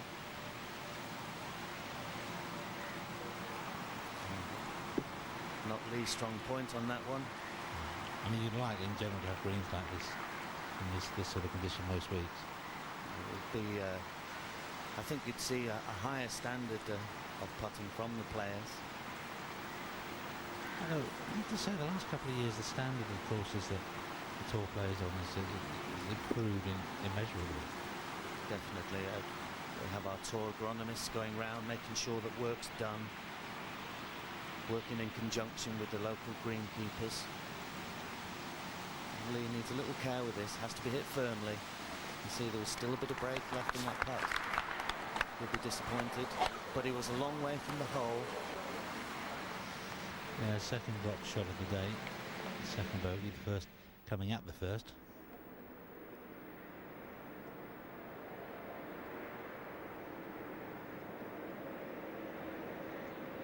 A good firm putt there by Paul. Obviously his first putt not very good. Left it some 6 or 8 feet short. Decision time for what was that? With a 5-shot lead, the layup probably the smart play. But he's hit a very good drive. He's in a good position, probably got some 4-iron in his hands, maybe 5-iron. Good strong player. Struck it well. A little bit of left to right breeze. Just laid it up. Doesn't waste much time. Once he's picked his club, he gets on with a very brisk player. Yeah, I think a lot of people play that way, in particular the Argentinians. It seems that they make their decisions very, very quickly. Make their minds up. He's obviously in charge of his game. He knows what he wants to do. He can make that decision really quickly because he's playing so well. And you wouldn't bet against him up and downing at 13 to stretch that lead, which at the moment is a mighty 5. Westwood slipping back into a share of third with Affleck and Spence. Say Paul Laurie's had a better day, 4 under for his round with 2 holes to play. And Laurie hasn't as yet, and I hate saying this because sometimes it puts the mockers on around, but he's 4 birdies, hasn't dropped a shot. Yarmer Sander with a 63. Darren Clark would be well in there and still might be. I mean, the destination of this tournament over the next hour or so, very much in the hands of Jose Caceres. He has it in his grasp to lead handsomely going into the final round. Van Phillips battling away, 5 under with 1 to play. Likewise, Jorge Berent. I told you about Gary Evans coming back with a couple of birdies and Greg Owen with 1. Now, Thomas Bjorn out in 38, and at 13th he just made his first birdie of the round. That would cheer him up and gets him to 5 under. There's Ross McFarlane, top man, catch 22, 3 under after a round of 68. And that's encouraging, really, because I mean, you've once or twice got yourself into good position going into the weekend and not really seen it through, and you must feel that all the hard work that you and all the boys do today started to pay off a little bit. Yes, I think that's one thing I've over the last few years, my Saturdays have been poor. Sort of movements I've been making have been backwards rather than forwards. Eviction Saturday, really. But well played today. And Roger Chapman battling away at a good start of 67. And there he is alongside, might be playing with Colin Montgomery tomorrow. Marco Mira also level par. Andrew McClarty from South Africa. 70 for Bradley Dredge, who was first out this morning, just ahead of Philip Price, and he judges himself. He said he's played with Philip Price a lot in practice and quite often can beat him, but he's never ever beaten him in the tournament. And he said that's the level he sets. He thinks, well, if I can get ahead of Pricey, I'm not doing too badly. So just look out for Bradley Dredge to see if he finishes ahead of Phil Price tomorrow, because it will be a little stepping stone in his career. It's not a bad person to stay ahead of. Phil has played well this year, coming off finishing second to Gary Orr at Portugal. They call him the Welsh Mint now. He's making so much money. Got married the back end of last year to Sandra, who's quite often, I think she's out here this week, but quite often travels with Phil to the tournaments. Still hasn't found that Titleist, has he? Looking in the wrong place. He's looking at us. Oh, he isn't. He might find mine in a minute. Very nice boat, that way. Fairly modest by Dubai standards. Perhaps that's the one that he tows behind his big boat. James Spence used to own a share of a racehorse. It was the end at X. So Roger Chapman, oddly enough, and there was 3 or 4 of them had a pepper the pin, it used to be called. A peppered steak eventually.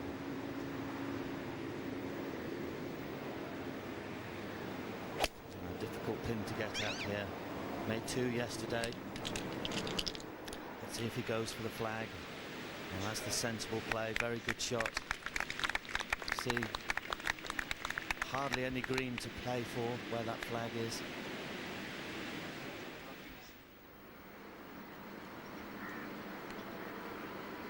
Jose now. Just a little push forward with the hands.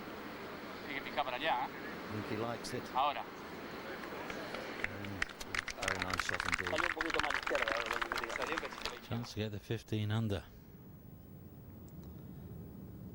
It was just a moment or two ago. We've got the sails up now, and in real time we get back over to the 13th green and see if he can make the birdie. See if they both can. That'd be nice for Jamie. Jamie's sort of had a quiet run of holes. Seems to have watched Jose move away. He's had some 7 pars in a row now, Jamie.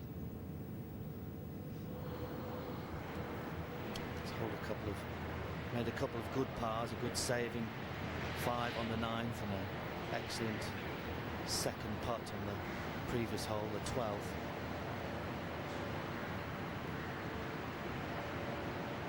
He's obviously listening to our commentary, Steve.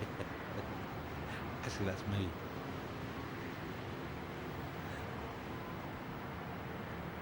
A good lunch was enjoyed. Maybe try the baby hammer, or did you try it, Steve? No, with the buffet, bit of everything yesterday in the hotel. Very good. All you can eat and all you can drink. For 25 quid. I wasn't hungry, got the lunch. Now for 3 birdies in 4 holes, this is a significant move from our tournament leader. Aye, aye. Be a little bit of a misread there. Was staring at it for quite a while, thought it was from the right, actually moved from the left. I suppose they won't let you back to that buffet then, will they, Steve? Might try tonight. You never know. That's the stats for Jamie Spence. Greens in regulation in the top 10. Very accurate players we would expect. And then it's a question of can you make the putts? 1.627, which is about the same as Jose Caceres, if I recall. Certainly in round 2 he hit 15 greens in regulation, only needed 28 putts, and that's good play indeed. So his average putts for the tournament are some 1.5 putts per round more. There's 3 shots, nearly 4.5 shots between him and Jose Caceres, and that's the difference between them, really. Yeah, and that gap narrowed. And a birdie for Jamie Spence gets him back into a share of second place, whence he started. And there are 3 of them at 9 under. You hear the cars droning away in the background. Very busy road at the back. Yeah, because it's a working day now. And just I will get a little confused, but I think Thursday and Friday are the holiday. That's the weekend out here. Saturday and Sunday working days, which means you can get your laundry done in the hotel without paying through the nose. Caceres then staying at 14 under.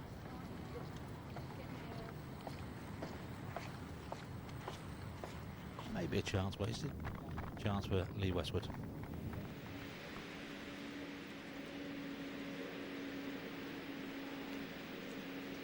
Another big left to right putt. I saw one that Lee held earlier. Let me do it again. Standing up. Oh, can you believe it? Obviously like those left to rights, Steve. Well, I can believe that with Lee Westwood, because on his day he's a really good putter. Very strong. His dad often helps him out with his putting, puts him right, has a look, and they played together in Sun City earlier this year in the Dimension Data, part of the Vodacom South African tour. And Lee won the main tournament. He and John, Father John, won the Pro-Am as well. So it was a very happy week for the Westwood family. So Westwood, with that birdie 2, joins Russell Clayton and Jamie Spence at 9 under, 5 behind.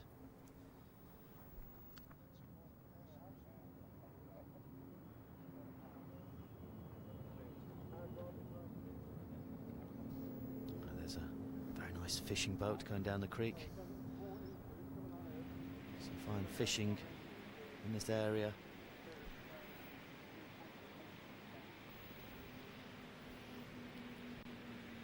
Paul Affleck playing with Greg Owen. Greg, 1 over par today, same as Thomas Bjorn, both 1 over. Obviously we'll feel as if you need to make some sort of move to make their day a little bit better. Paul Affleck, it's a couple under par today.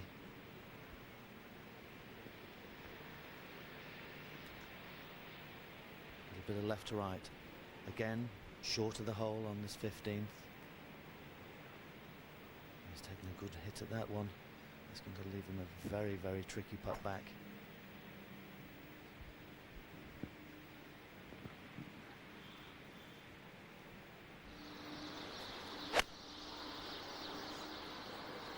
Spence tee shot to the 14th. Looking a long time and then just went away to the left. And when he made a birdie, and he missed it on the wrong side as well. As I hit it in the water there, I ballooned my 8-iron up into the wind and it caught the front edge of the green and dribbled into the rocks, tantalisingly on the edge of the... I'm going to have a collection for you in a minute. Didn't consider Managed playing. to get it up and down though for a 4 from the drop Was a zone. penalty, well done. That's the 12th hardest hole. 38 birdies. It's playing just below its average of 3. 2.96. Gutierrez, having seen Jamie Spence make a mistake.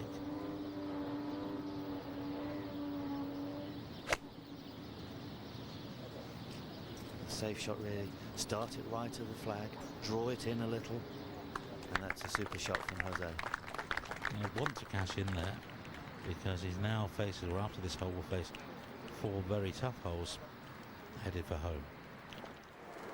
And there's one, isn't it a beautiful shot? I hope that big hook doesn't come out. That looked like a good move. That's a driver. The big club.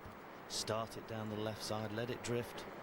Tantalising close, but just in the semi-rough, but leaving a very short hole from there. By taking the driver, by taking the shot on, you can kill the hole. It'd be much easier to pay to get in. Just looking at jet overhead from the busy Dubai airport, one of the most modern airports in the world. And I don't think there are any airports anywhere in the world that aren't still being built. Building work going on.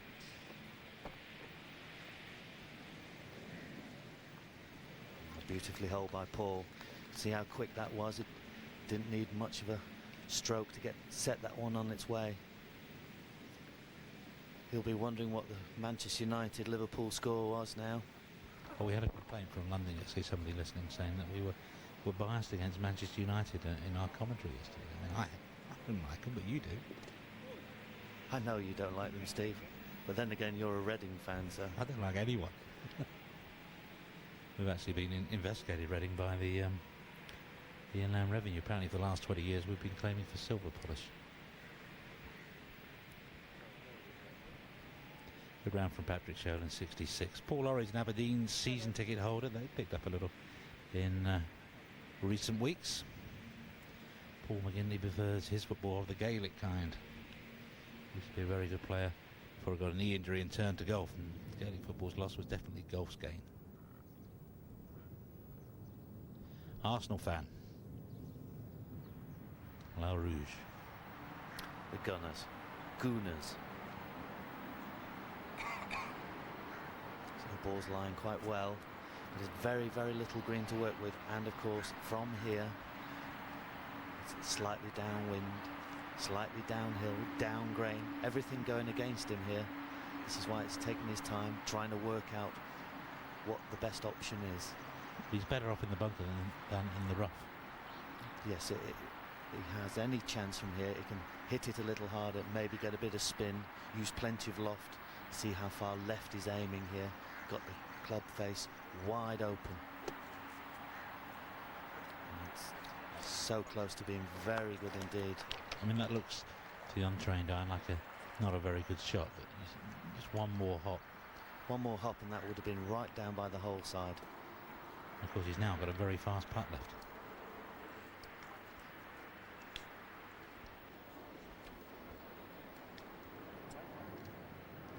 Birdie at the 18th for Van Phillips and a round of 69. 6 under. Par and 17 for Darren Clark. Okay, I'll go. Take it out.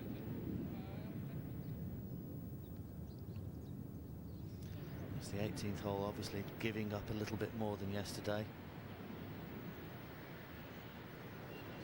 Played around about an average of 5 yesterday, did it, Steve? Pretty much, yeah. I wish I'd made 5, I know that. Well, Jamie will be wishing he could make 3. Extremely difficult position. Knowing how good this man is with the blade. Stare this one down. But yet again, he's in a little bit of this fringe grass. Watch to see if the ball bobbles or if it holds its line. If it holds its line, he's got a good chance of holding the putt. Any bobble, and I don't think so. There was a bit of bobble, wasn't there? Not a bad attempt, but second drop shot for Jamie Spencer's other claim at the third. And he's back to 1 under for the day, 8 under.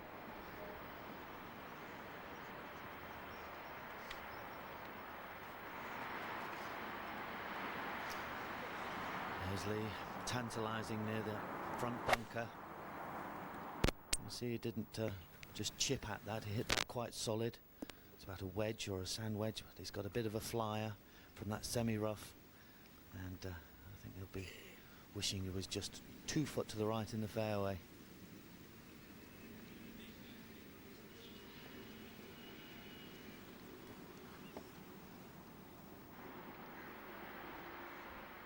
Jarrett with the chance to lead by 6.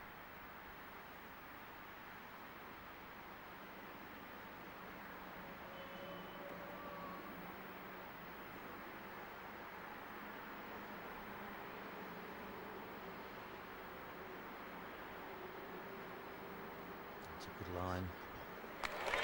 Well, there it is. The gun comes out again. Well, it's almost an exhibition from the Argentinian.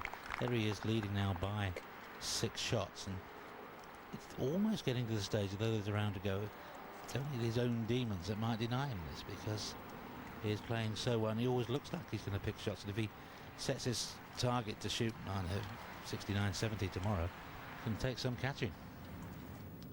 Yes, but as you've seen today, the course is offering some low scores, 63, 64, 65s.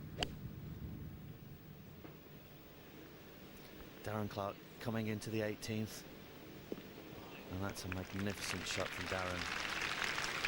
When he's on form, he's just one of the finest, if not the finest, strikers on the European Tour, and this guy's not shabby either. This current Open champion has just been going along on his business. 4 birdies today, no bogeys. Well, he doesn't like that one. He's just found the bunker. I think that one's a bunker. I'm not sure whether that's a waste area. It looks like it's been raked, so that's a bunker. Every time I talk about Paul Ory, the Open champion, and sometimes I think I use that phrase a little too often, but I should think Paul's not tired of it one little bit. You can't take it away from him. He is the Open champion. He won it in some style. Deserves to be named. Deserves to be a name associated with him in dispatches. Doesn't like that one. I think that's gone way left. And it's going to leave us some putt from there.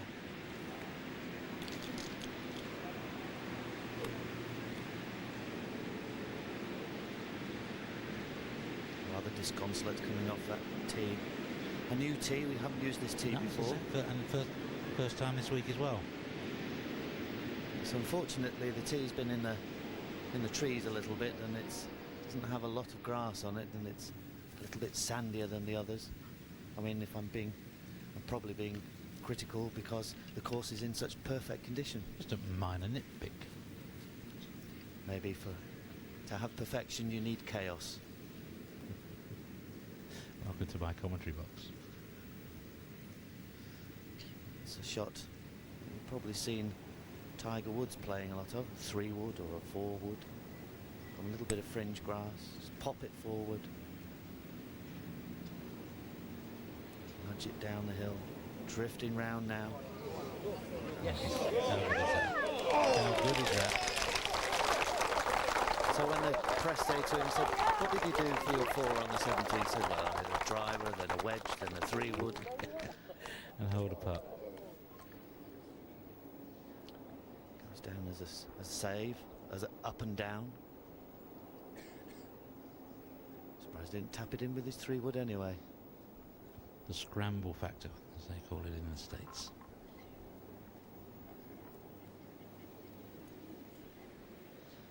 Head at 18. Paul Lawry's 4 shot just out of the bunker with his 3rd. Paul not having made any mistakes today, coming to this brutal last hole. Just have a look, see if the putter. Yeah, it's the same putter, I think. Spared for another day.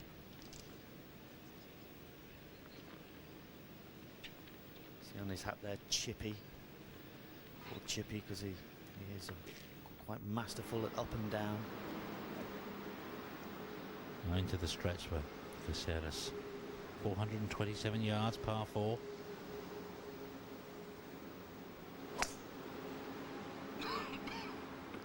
Starting up the left-hand side, and knew what he was doing. Splitting the fairway. That's perfect, but it'll have to do.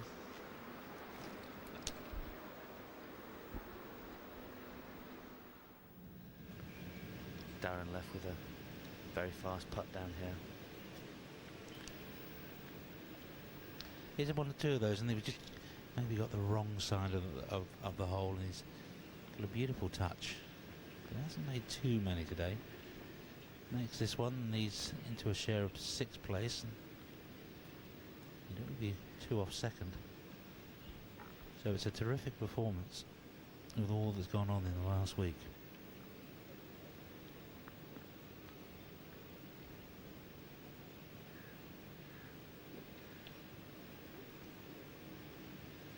See how quick this putt is.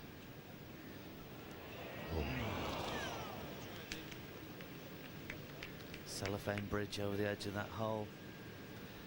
Well, he's improving every day. 71, 70, and now 69. And if he's got a 64 in the bag and not far away, who knows tomorrow?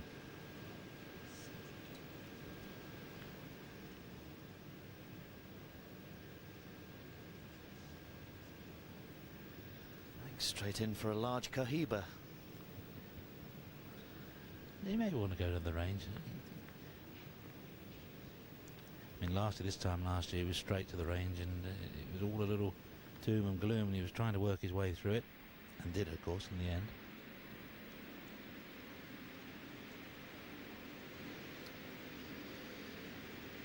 Oh, something special needed, really, here, for anybody to make any sort of move.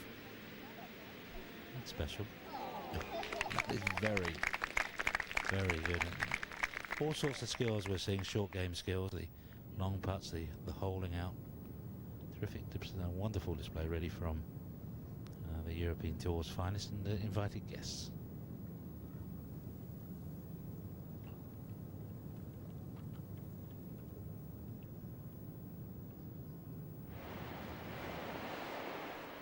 Jeremy on the 15th hole. Managing to keep his rhythm.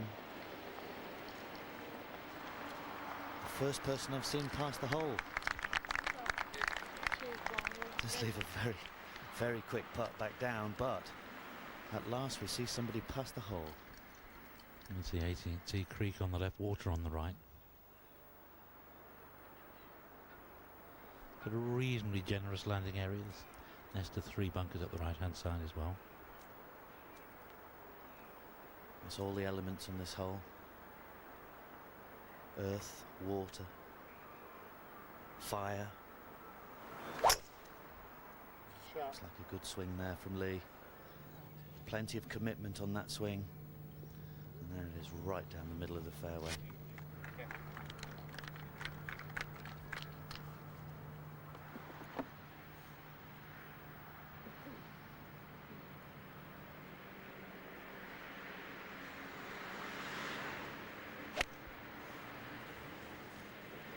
It's a little bit short in the backswing, a little bit laid off.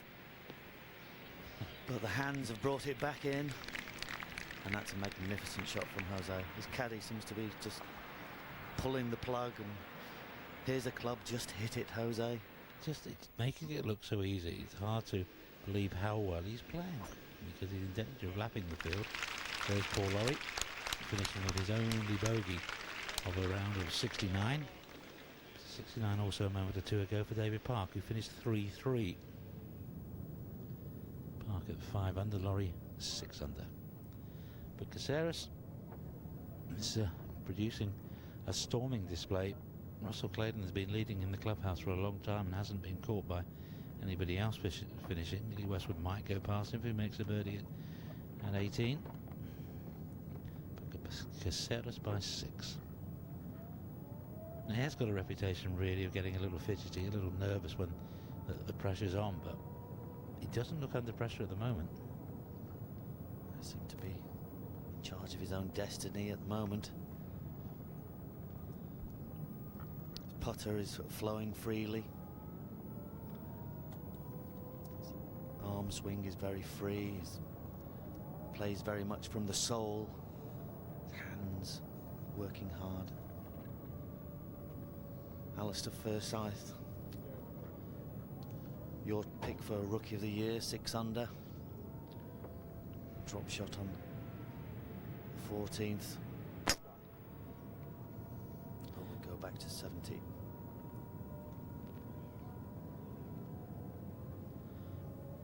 Brave shot from Paul Affleck, whose target, obviously #1 target, keep your card, and then maybe we'll think about trying to make the Welsh Dunhill Cup side. I think they're back in the Alfred Dunhill Cup. They've got rather more players than normal out on the tour at the moment.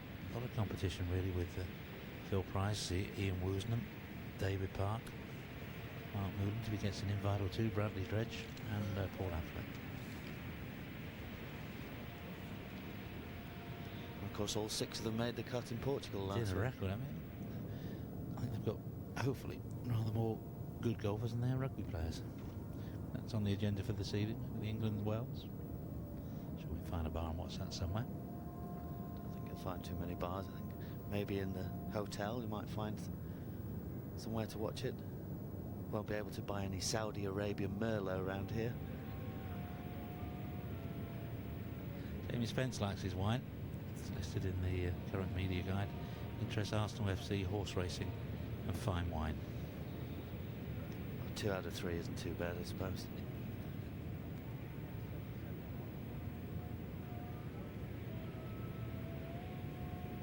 It's a very quick putt. Watch how short the backswing, how softly he lets this go. There it goes. Lovely touch. Oh, Look at that go. Look at it go. Can't believe it missed. You know, if I said one more prayer. with a chap in the background saying it for him.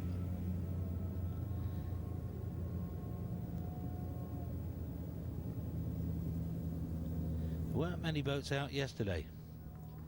Definitely not with sails up. I think it would have been a great day for a bit of windsurfing. The creek, a very busy place. Hand built in this area, those boats. The old dhow, you can imagine, with the big sail, just like the clubhouse. Timeless, really, Steve. It is, and yet so many changes in the city of Dubai in the last 20 years, really. We've been coming here for the European Tour has for the last 11 years.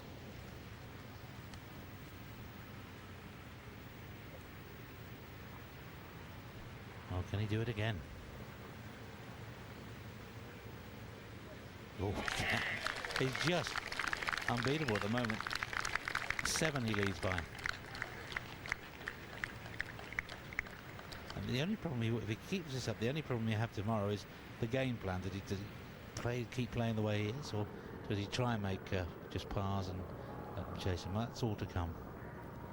There's still 3 holes left. He still has to keep concentrating on those before he starts making his winner speech.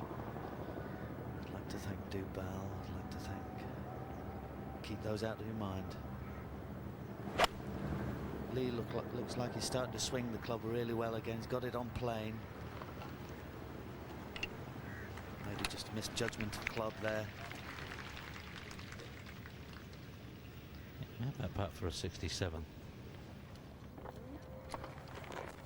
You never know if he shoots low tomorrow and comes through. He may say that the most important round was, or the part of the round was the back 9 on the second round when the 75 kept him in the tournament. There's the 2 twos on the back 9, certainly saving his score. That would have been whipping down there at a few knots yesterday. Probably not bothering to come back. Bit of free advertising.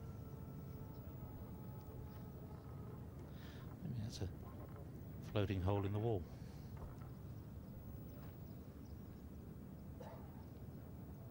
So after a wonderful tee shot down the left side, very brave, only some 6 yards from the water here. Now can afford himself just a little 9-iron or a wedge into his green, but not taking advantage there. Really, with that sort of club in his hands, he's probably a little disappointed, but still a chance. His greens are so good. You started on line, you'll have a chance of holding it.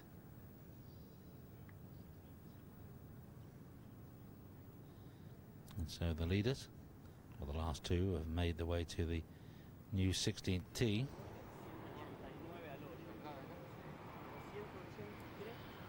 Some interesting visitors today watching the golf.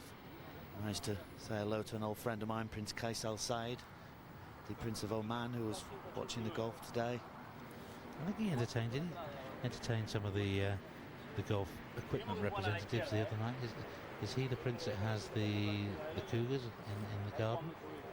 He's a wonderful man. He's been playing golf for... Used to play with him in Barbados, Robert Sangster Pro-Am. There's been a few horsey people involved out there. J.P. McManus, a very famous man out there. John Magner, the bloodstock in Ireland. Dermot Desmond. Some wonderful names. Prince Qais Al Said had a nice boat just moored outside Sander Lane.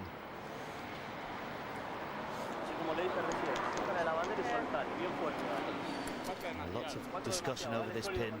Mr. Caddy's probably saying to him, don't go for the flag, please keep back. Left. Sin recha.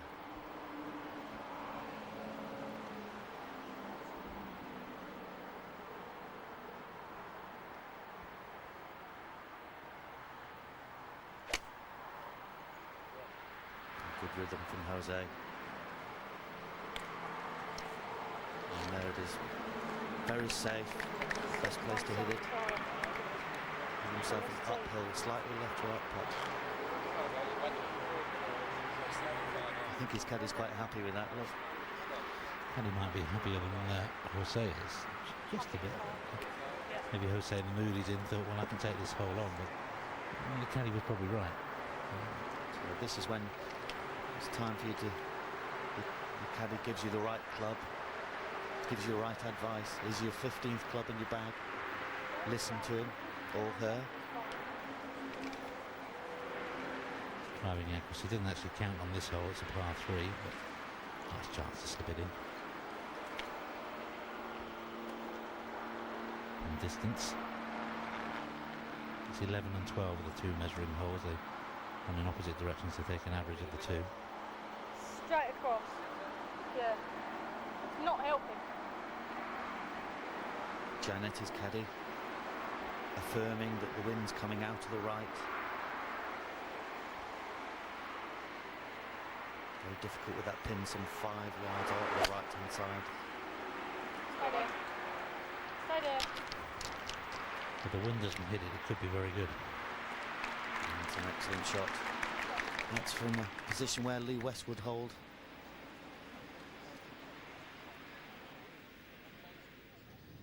And can he do it again? About this length. Maybe a bit shorter. This would probably be the longest one of the day. Bit of a misread from Lee. Good distance. Expected it to turn right towards the hull side.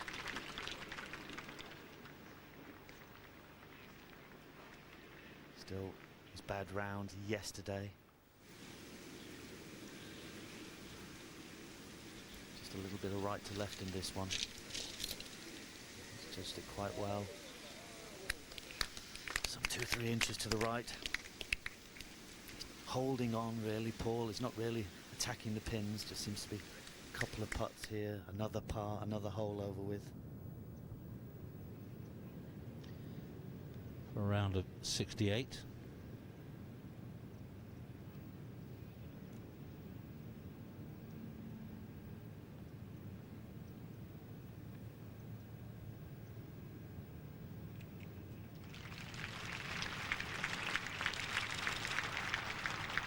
Might need a 65 tomorrow, but he's even a 64. But he's done it once before, and he's capable of doing more than capable of doing it again. It's not really like Lee. 3 bogeys, 7 birdies, 8 pars. He'd be playing ahead of Jose Caceres, who at the moment, if the things stand the way they are, Jose Caceres will be playing with Russell Clayton in the final 2 ball, and Lee will be out with maybe Paul Affleck or Jamie Spence. The situation's starting to develop on the Volvo Order of Merit. This is, I think, the 8th tournament of the schedule. We started last November in Taiwan with the Johnny Walker Classic. Darren made his debut last week in the World Championship events count, $1 million apiece, winning money. And Darren straight to the top with that $1 million, which translates into £625,625, a massive lead over Michael Campbell, who's played twice. You can see the 2 guys, Gary Orr and Phil Price, who played most of the early part of the season and played better than most. Gary Orr with that dramatic win in Portugal. Lucas Parsons winning at the Lakes, and having earned his card anyway, coming off the Challenge Tour, will be over. Probably they come around maybe for the Spanish, the French. The Aussies will pitch up when it gets a little warmer over here. Peter Senior as well. And Mathias Kronberg, the winner of the South African Open, winner of the Pro-Am with his team here on Wednesday, but missing the cut. Of course, Michael Campbell, already a multiple winner on the tour this year. Yeah, he looked very good at the Vines. I think I was down there in 2 weeks in Australia, and then went and missed the cut in the Greg Norman. I think he's probably caught up with them a little bit, but then went and won the Aussie Masters down at Huntingdale, Melbourne, by a street. And the week before, the Vines, of course, won the New Zealand Open. Yeah, that was a very emotional week for him to win your own national open, particularly when you're a Maori, as Michael is. And it was a very proud moment for Michael, and Maori chiefs and leaders were there as well to help him celebrate. You would have thought it would have taken so much out of him, but what he did, comes over to Oz and wins the next week.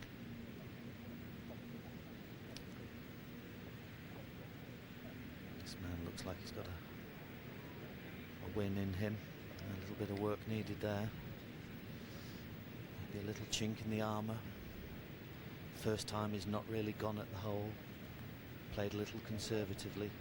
Still got some 5 foot left for his par. You can see the caddy waving it on, because the caddy wanted it to be close to justify his winning of the argument on the tee. Jose's probably looking, but I've done it my way. There'll always be the argument between the player and the caddy. That's why you see so many jockey changes. And Jamie from a similar position to where Lee Westwood was. We got a good view of Lee's putt from right from behind. Some 4 or 5 feet left to right swing.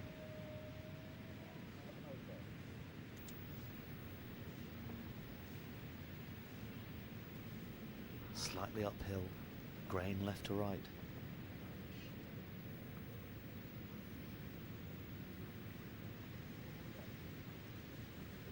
Good looking pace. But he was due that one. He's very unlucky at the previous hole.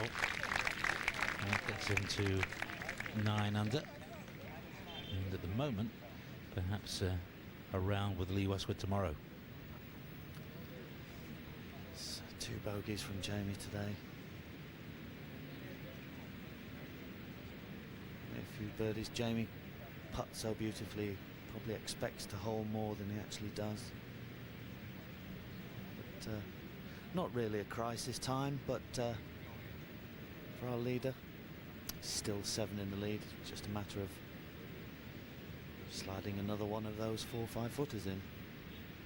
It's not everything going well for the Latin connection. Jose Rivero has 2 holes to play, playing just ahead of Caceres, but he's 2 over today. He slipped to -4, a share of 16th.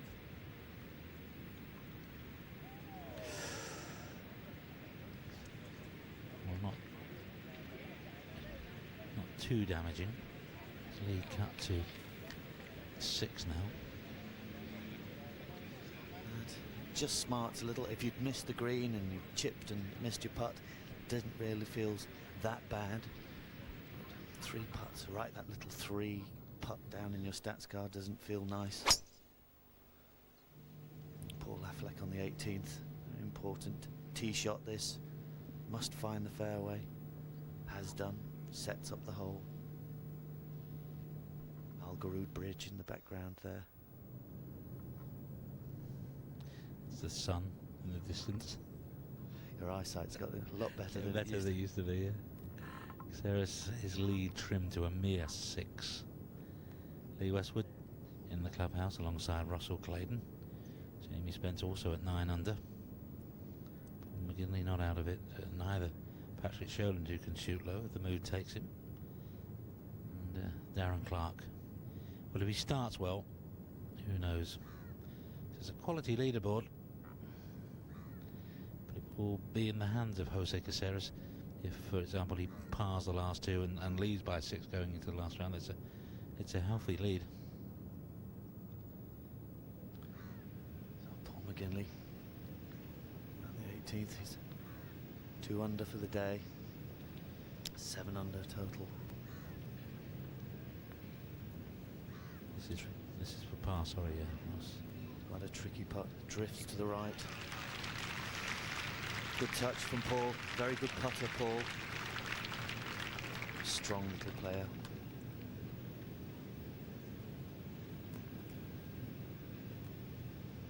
Disappointed probably after his eagle and not making any move forward. Some more drop shot after that. He's playing with Gary Evans. Gary at a disappointing 77. Ooh. 17th. I was looking for him on our leaderboard. He must have tumbled off there. And a quadruple bogey 8 at 17.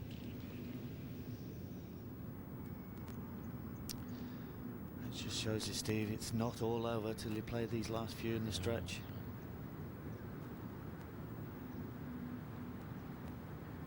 Fall there with a nice rhythm. Something in the region of 3 or 4 iron. Alright. Urging it on him. Perhaps he thought he wasn't going to be far enough. He's got a Scouse caddy in there. All right. All right, all right. Calm down, calm down. So uphill putt, perfect putt really. The second shot very good now. That one looks like, what's that? Is that people that's supposed to carry? Perhaps they have a riverboat shuffles on those, Steve, I think. Disco on the top. And Well, we talked about these 2 finishing holes. This is the hole that cost Gary Evans an 8. Creek must have been involved somewhere.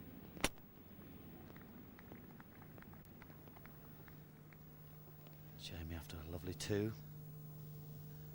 Perfect tee shot. 3 wood off there. Right down the middle of the fairway. Nothing better than looking up and seeing your ball fly down the middle of this fairway, Steve.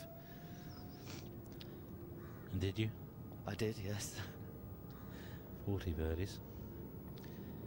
5 double bogeys or worse.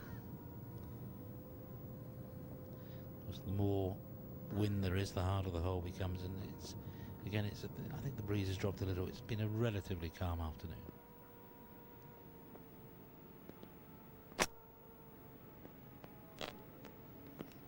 Another free-flowing swing from Jose. Obviously that bogey not maddening him at all. Perfect tee shot. He'll only have some 110, 115 yards from there.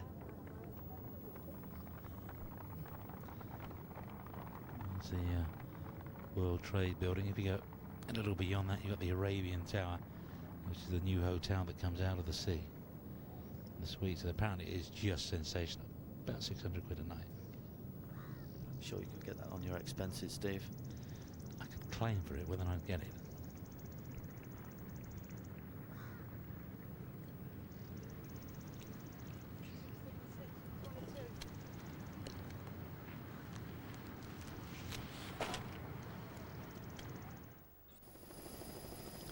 Here's a picture of the 17th hole. Not going directly over it, as you can see, there's a lot of water on the left, a lot of the creek. Drive to around about here. 3 wood, its usual club. From that, it leaves a short shot in, but really the main important thing is your tee shot. It has to be in play. It has to try and get it on the fairway. As you can see, it's not a particularly wide fairway. It's not a long hole, but needs a lot of care. As I'm sure Mr. Evans is thinking about at the moment. First bit over with. Got the fairway. Think he likes it. Strong finish from Jamie Spence.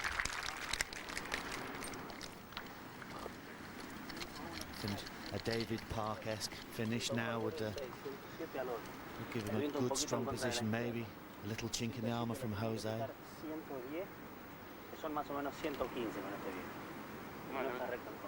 All nationalities watching the golf.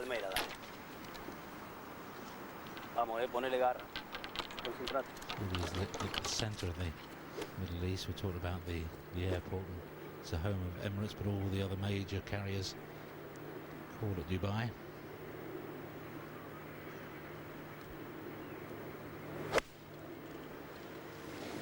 Another crisp-looking iron shot from Jose. Right over the top of the flag. Wandering back down towards the hole. Doesn't look such a good shot after Jamie's, but I can assure you it was a very good shot indeed. Alistair Forsyth and finished with a round of 70, so he's in the clubhouse at 6 under.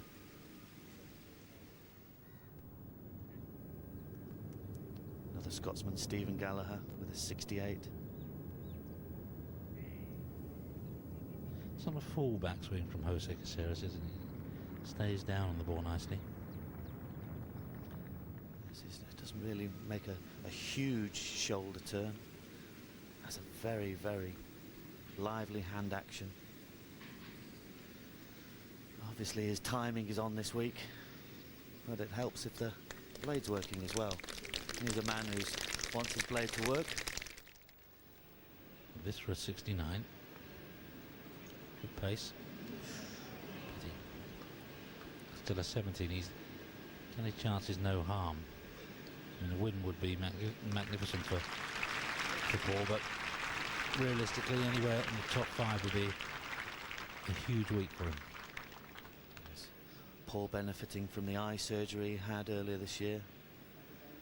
Played with him in Portugal in the last round last week, and he was saying how wonderful. He says he was completely blind, really, without his glasses, and then 2 laser zaps later, I can see. Obviously benefiting from that. Now he can see the lines of his putts, and you know he's not staring through glasses, which those of you playing glasses know. You see the frames or a little bit of distortion out the edges of your glasses. Near supper time.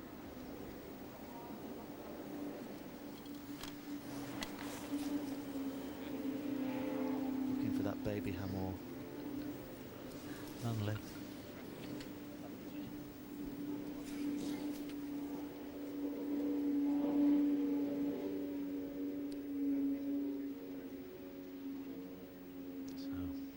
to see another one putt from the Argentinian blade.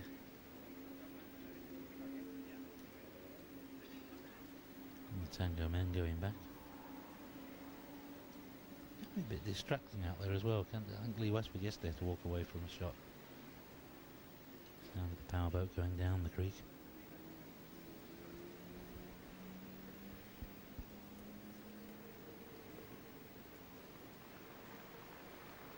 After a long discussion, it's a quick putt. Saw how much movement there was in Lee Westwood's chip with his 3 or 5 wood. So it's from the right. Let's see where he's aiming.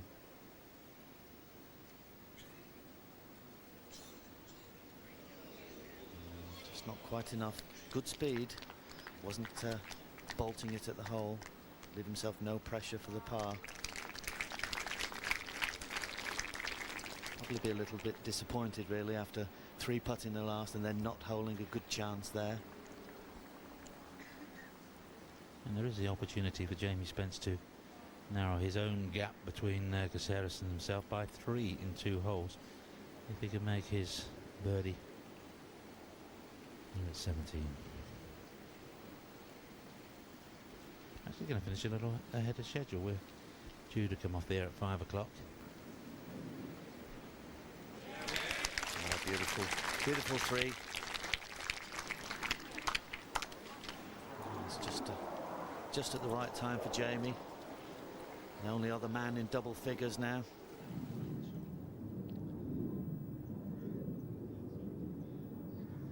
I think I'd rather hit golf balls than do that, Steve.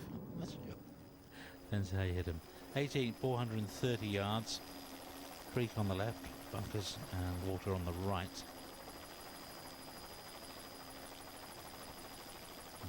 Fearsome hole yesterday was the hardest hole, and of course is a little more generous today. Second shot across the water, just short. You'll see some spectacular bounces off those rocks into the stands and prevent you from going into the creek. And there's a drop zone there as well. You see more blue than green. That's the second hardest hole now. The 12th hole 12th, yeah. is the hardest now. Some double bogeys or worse, 11. Average 4.22. Anytime a hole averages over its par, you know it's very difficult. Yona once again with Jamie Spence. Is it one bad drive we've seen? That was at the 9th hole. And you wouldn't want to do that again. That's a good shot. Started it a little down the left. You can see it just drifting back off the breeze. And that's in perfect position La from bandera Jamie. roja y la bandera azul.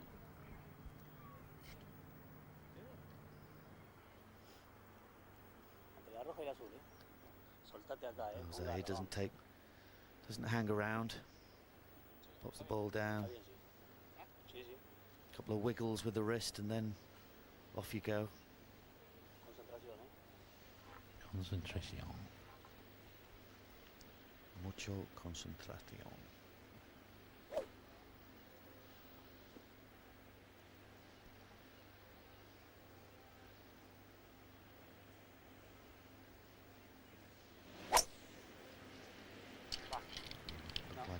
Down the left side, also drifting back to the right.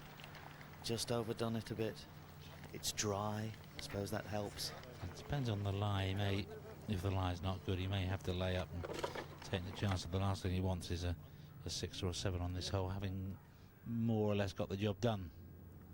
Yes, I must admit, I myself drive down the left in the rough, 7 wood out onto the green, ran over the back of the green into the back edge, 7 wood, chipped it down there just by the hole side and tapped it in with a putter. So goes down as 1 putt, 2 7 woods and a driver. And Easiest way to three play. less than yesterday. All those players have a chance if they post the low one tomorrow of maybe mounting a challenge, but still it's in the grasp of Jose Caceres.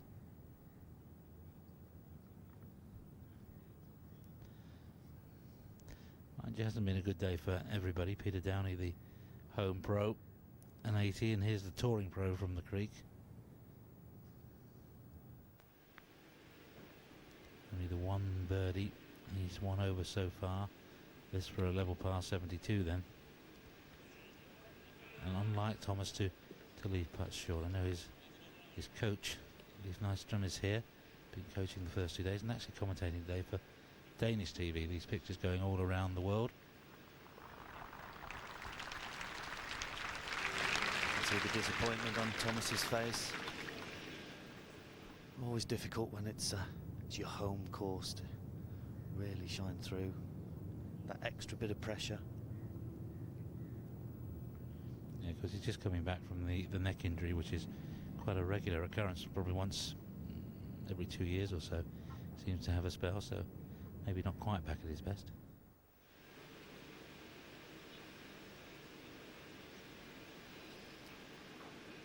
Another man who's been struggling today. Couple over the card. This for a birdie.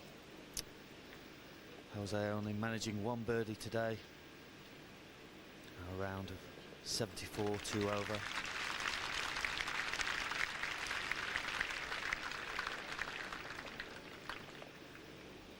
can see those crowds around the edge of the... Hope they don't step back too much more. That lie is not good. That's the ball of Jose Caceres. And cue another animated discussion between player and caddy. What would you do? Would you be taking this one on? Does he carry a 7 wood? 7 would be the ideal shot there. A handy little shot. In his position, really. What do you do? Sand wedge out. Sand wedge up. I think when you've got a Damage limitation. Yes, I think that's what it is. He's not happy. About the first time he hasn't been happy in the entire 3 days. Lead, Jamie Spencer just coming on strongly. 5 shots of lead now. It was 7 not so long ago. That's, he has to work that out of his system really, because he's played very well. He was out of position on the drive. Not the first nor the last, and he's still favourite.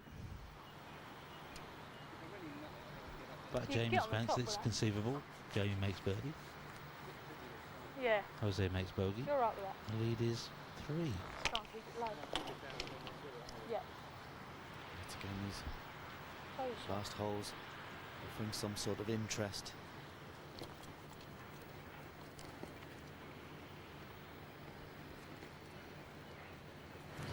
Something in the region of 5 or 6 iron for Jamie. That's up, he says.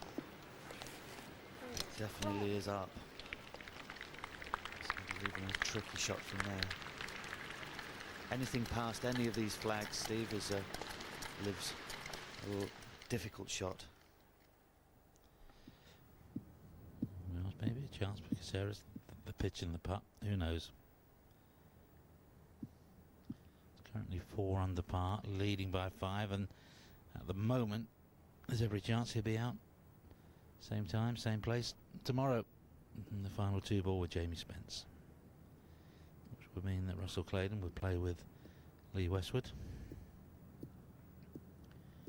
Paul Affleck with his round of 70 would be out with Patrick Sheldon, and Paul McKinley with Jarmo Sandelin. Sandelin's course record 63 has stood up well. It's got him into a share of 8th position, and all he needs is to do it again, really. Easier said than done, Steve. So Jose, 110. Pitching wedge, punch. Exactly what he's done. Oh, that's a lovely shot. Maybe similar to what Jamie did on the 9th. Took his punishment, chopped forward. Give himself a chance of an up and down. Pat on the back from our sound man who's getting a bit involved there. I think he's got a couple of dirhams on him myself. Maybe he drew him in the draw this morning. Hands in, and hope you don't draw somebody who was 3 over the card at the start of the day, apart from Jarmo Sandelin, of Well, course. you can buy him, you see. I'm in for 50 dirham, which gives you 2. And of course you do owe me 2 dirhams from Yeah, I did. Jamie. But, I mean, I'll be able to pay you because my two are Lee Westwood and Jose Caceres. Here he is taking the deserved applause.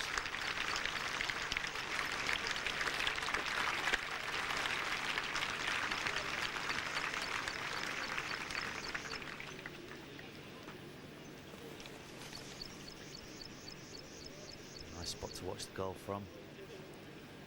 It's a great setting this as you're coming down the last hole. See all that water, magnificent hospitality arena. I wasn't saying that last night, mind. No, as you weed your way down the 17th, down the 18th. Take a look at this again. You were dead right. It's similar to the way Jamie Spence played 9. Didn't panic. And every chance of walking off with a 4 in this crowd.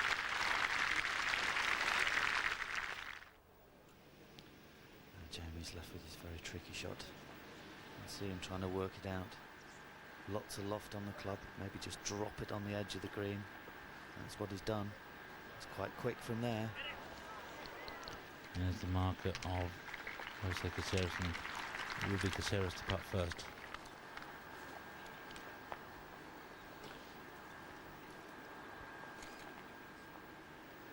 Get an idea of the beautiful surroundings of this 18th green. Sails, the clubhouse in the background.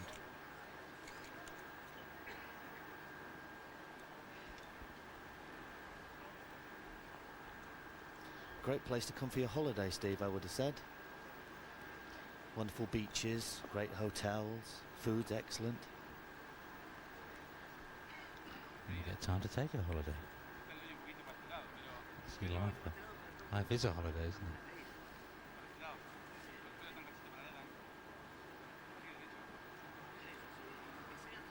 So if this man holds this, I'm sure he'll be thinking about a nice holiday.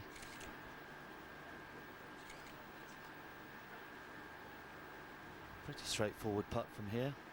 Yeah, it's a length he's been very positive on, hasn't he, all week long, with the one exception of 16.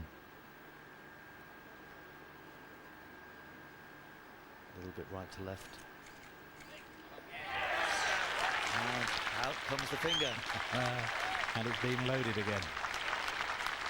Round of 68, a lead of at least 5. And all 3 rounds, 64, 69, 68, sub 70.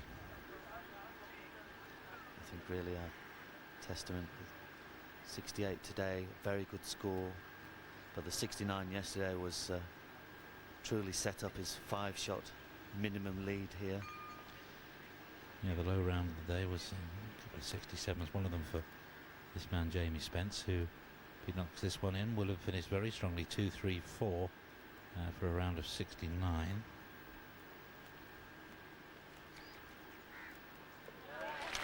Nice, good touch there. And they'll be same time, same place tomorrow, the 2 of them. The favourite must be Jose Caceres. I mean, a 5-shot lead, that's the biggest lead anyone's taken into the final round on this year's European Tour, and yet Jamie Spence has the a little bit of confidence that can be gained from his only other win back in '92 when he came from 10 shots back, so 5 shots, nothing really, is it? That's just the front 9 then, Steve.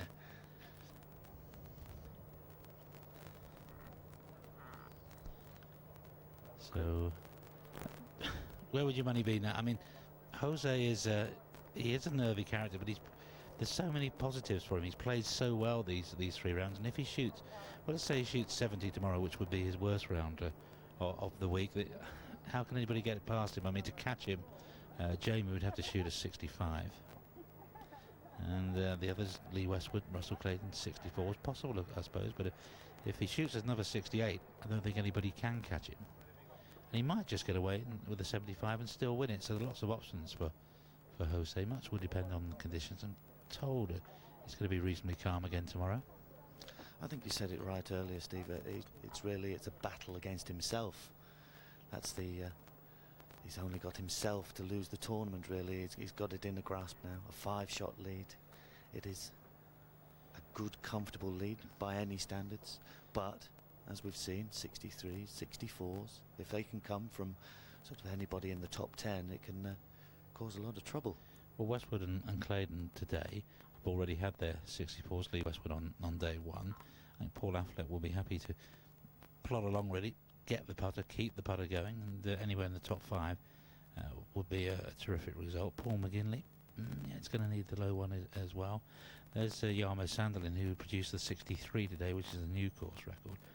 He still has a chance. He's not the most predictable of players. He's one of the most exciting players on the European Tour, and he won't be afraid of shooting 63 again. He'll give it the best shot. He'll go for everything. Absolutely, Jarmo. He doesn't mind going for every pin. He doesn't care where a pin is. He'll go for it. And there you are, 21 today. Ross McFarland, 21 and a bit. It's a long time since I've been 21, Steve. So who are you going to play with? You thought you might play with Mark O'Meara, but it might be Justin Leonard or Jose Maria Olazabal, or maybe they're destined to play all 4 rounds in each other's company tomorrow. That will be an interesting one to have a look at when the draw comes out. Eduardo Romero will finish his round, and I'm sure he will hang around to see Jose Caceres come home. They stick together, as you would expect, the Argentinians on tour. Miguel Angel Jimenez, I thought, might have a chance. He's pulled out of next week's tournament in Qatar. I wonder if he's over to America for a week or 2 in the build-up to the Masters. And so Johan Skold, who did his pre-season work in Dubai. Brian Davis was playing well and had a poor finish, unfortunately, today. Dropped 3 shots on the last couple of holes. I think he was about 4 under with a couple of holes to go. You see Gary Evans with that 8 at 17, the effect of that, he's down there. And Mark O'Meara, Colin Montgomery will be looking for good rounds tomorrow. No real pressure on them, just treat it as easing themselves into the season, certainly in Monty's case. Of course, keep your eye on whether Bradley Dredge beats Phil Price. It's an interesting little scenario, isn't it? So many angles in this Dubai Desert Classic 2000. It's been dominated, well, really since day one by Jose Caceres, who's defied a lot of the so-called pundits to keep his lead. Indeed, at the end of day 3, to extend his lead from 4 to 5. Jamie Spence, the round of 69, will be out with Jose tomorrow. Russell Claydon with Lee Westwood, and maybe we're looking for Paul Lawrie, Darren Clark, maybe Jarmo Sanderlin to come through. It will be an excellent afternoon's of golf. That's the one thing you can be sure of. I hope you can join us. My thanks to Ross McFarland from me, Steve Beddoe. Goodbye.